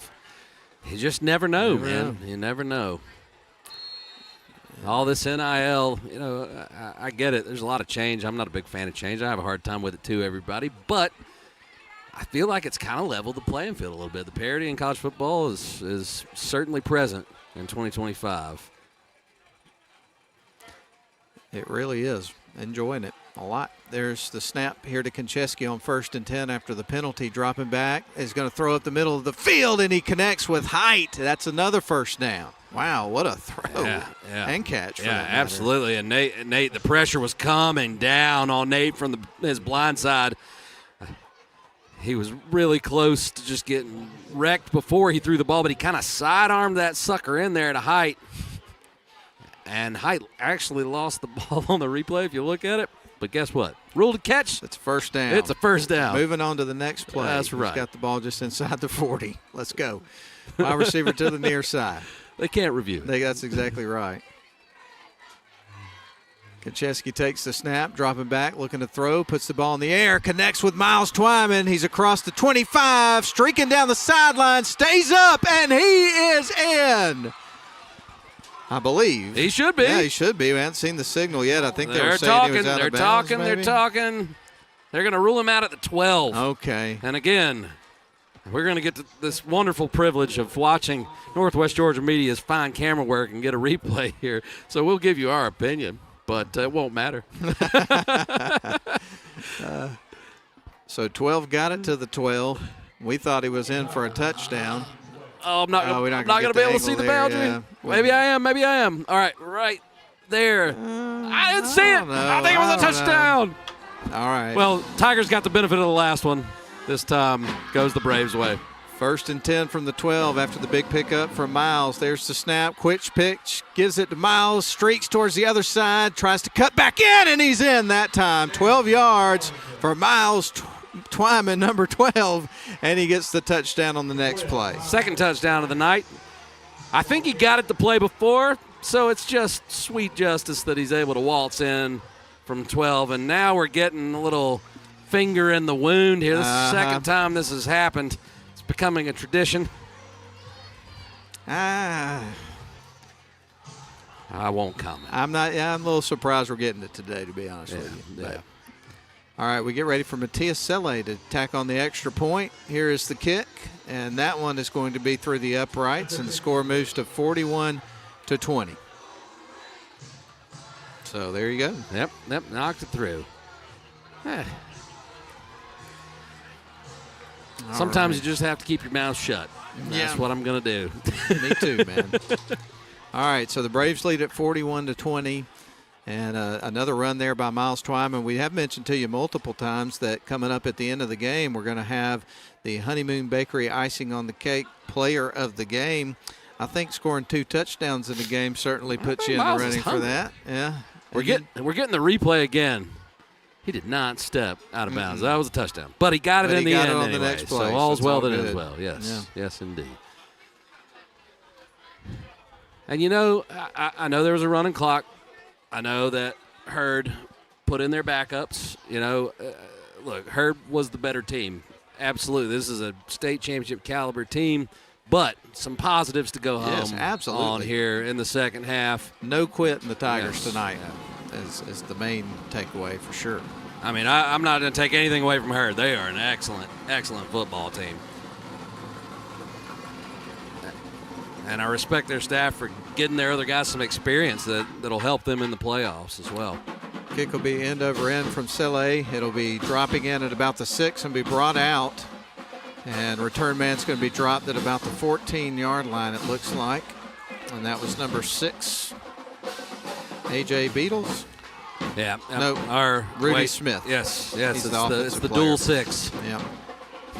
Ethan Height was in on the tackle there. Good coverage from the Darlington Special Teams unit. And we're under a minute, and this one will be all wrapped up.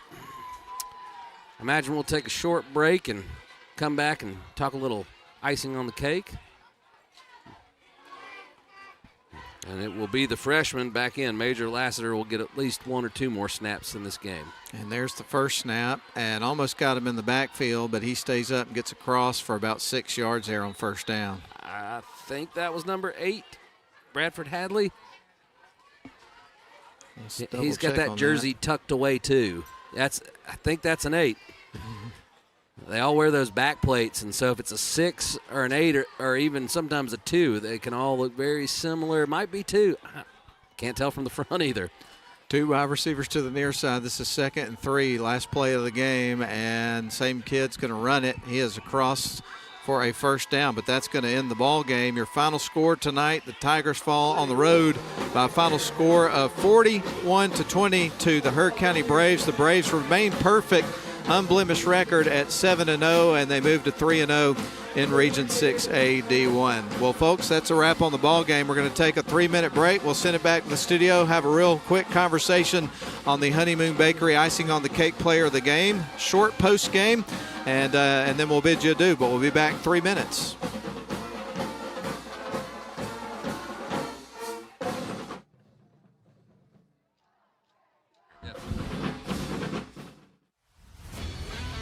Coosa Steel is a family-owned full-line steel service center located in Rome, Georgia. Since 1972, we've been working to make our customers more efficient by providing steel product supply and processing all in one place. We are proud to provide a large range of products, including hot-rolled and cold-finished steel, stainless steel, galvanized steel, aluminum, and alloys. Our capabilities enable us to assemble and process steel orders within days, shortening your lead time. Coosa Steel. Steel for your project.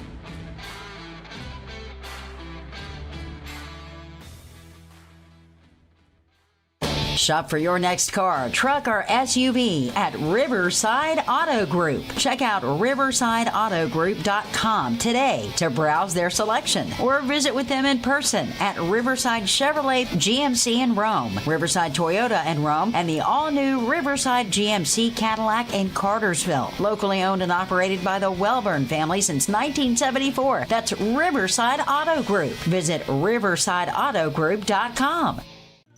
At Rome Orthopedic Center, we salute students, freshmen and seniors, athletes and artists, first stringers and choral singers, band majors and game changers. We hope you never need orthopedic care, but if you do, choose the only practice in the Rome area solely dedicated to the orthopedic needs of the students and families in our community. Rome Orthopedic Center. To make an appointment, call 706-292-0040. The deadline for pre-K and kindergarten priority application is December 15th.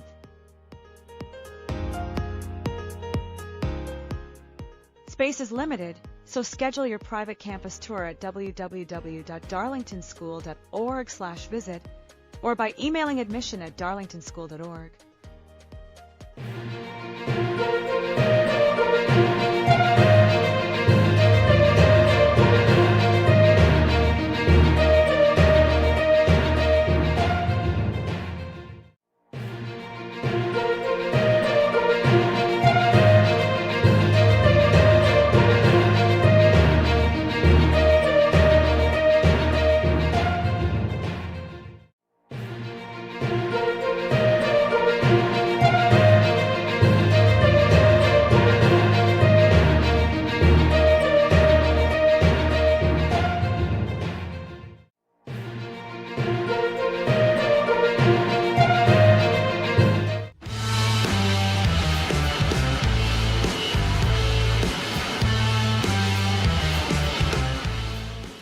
right, we welcome you back one more time to Franklin, Georgia, home of the Heard County Braves.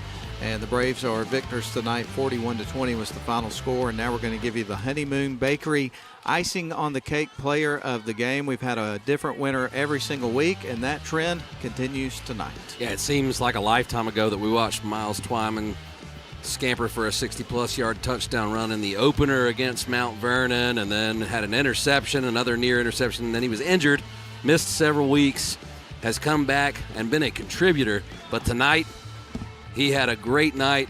He equalized the game. They were down 7-0, and he hit a big 68-yard touchdown run in the first quarter where he put on the afterburners, took it to the house, and Darlington was cooking and in the game, and the upset was still a possibility then.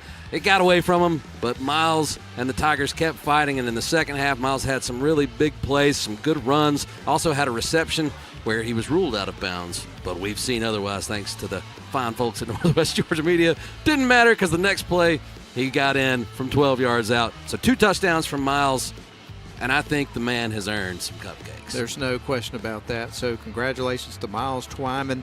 He is the Game 7 winner of the Honeymoon Bakery Icing on the Cake Player of the Game. So again, congratulations to him. Well, folks, that's going to wrap up our broadcast here tonight. We do want to let you know that the Tigers are back in action next week.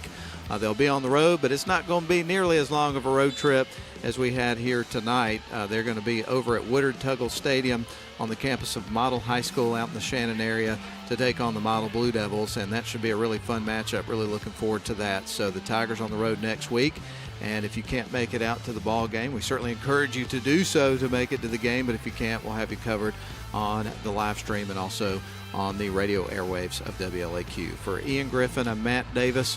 And for the rest of the crew, we appreciate everybody involved in making the broadcast happen. We've got Lynn Butler and Austin Butler back in the studio, and I think they were getting set up to take it early. Normally the show doesn't start until around 10 o'clock, but I think they may just go ahead and start it now at the conclusion of our broadcast. So a little bit of an extended show tonight, but make sure that if you'd like to call in that you got the number handy at 706-232-7767. Well, thank you, everybody. We appreciate you tuning in, and we'll be back with you again coming up next week. Go Tigers, and we will talk to you next week on Wednesday, as a matter of fact, at 7 o'clock with the Coach Grove Show with the head coach of the Darlington Tigers on the WLAQ YouTube and Facebook page. So that's going to put a wrap on it for tonight. Final score, Braves 41, Tigers 20. So long, everybody. Have a good evening.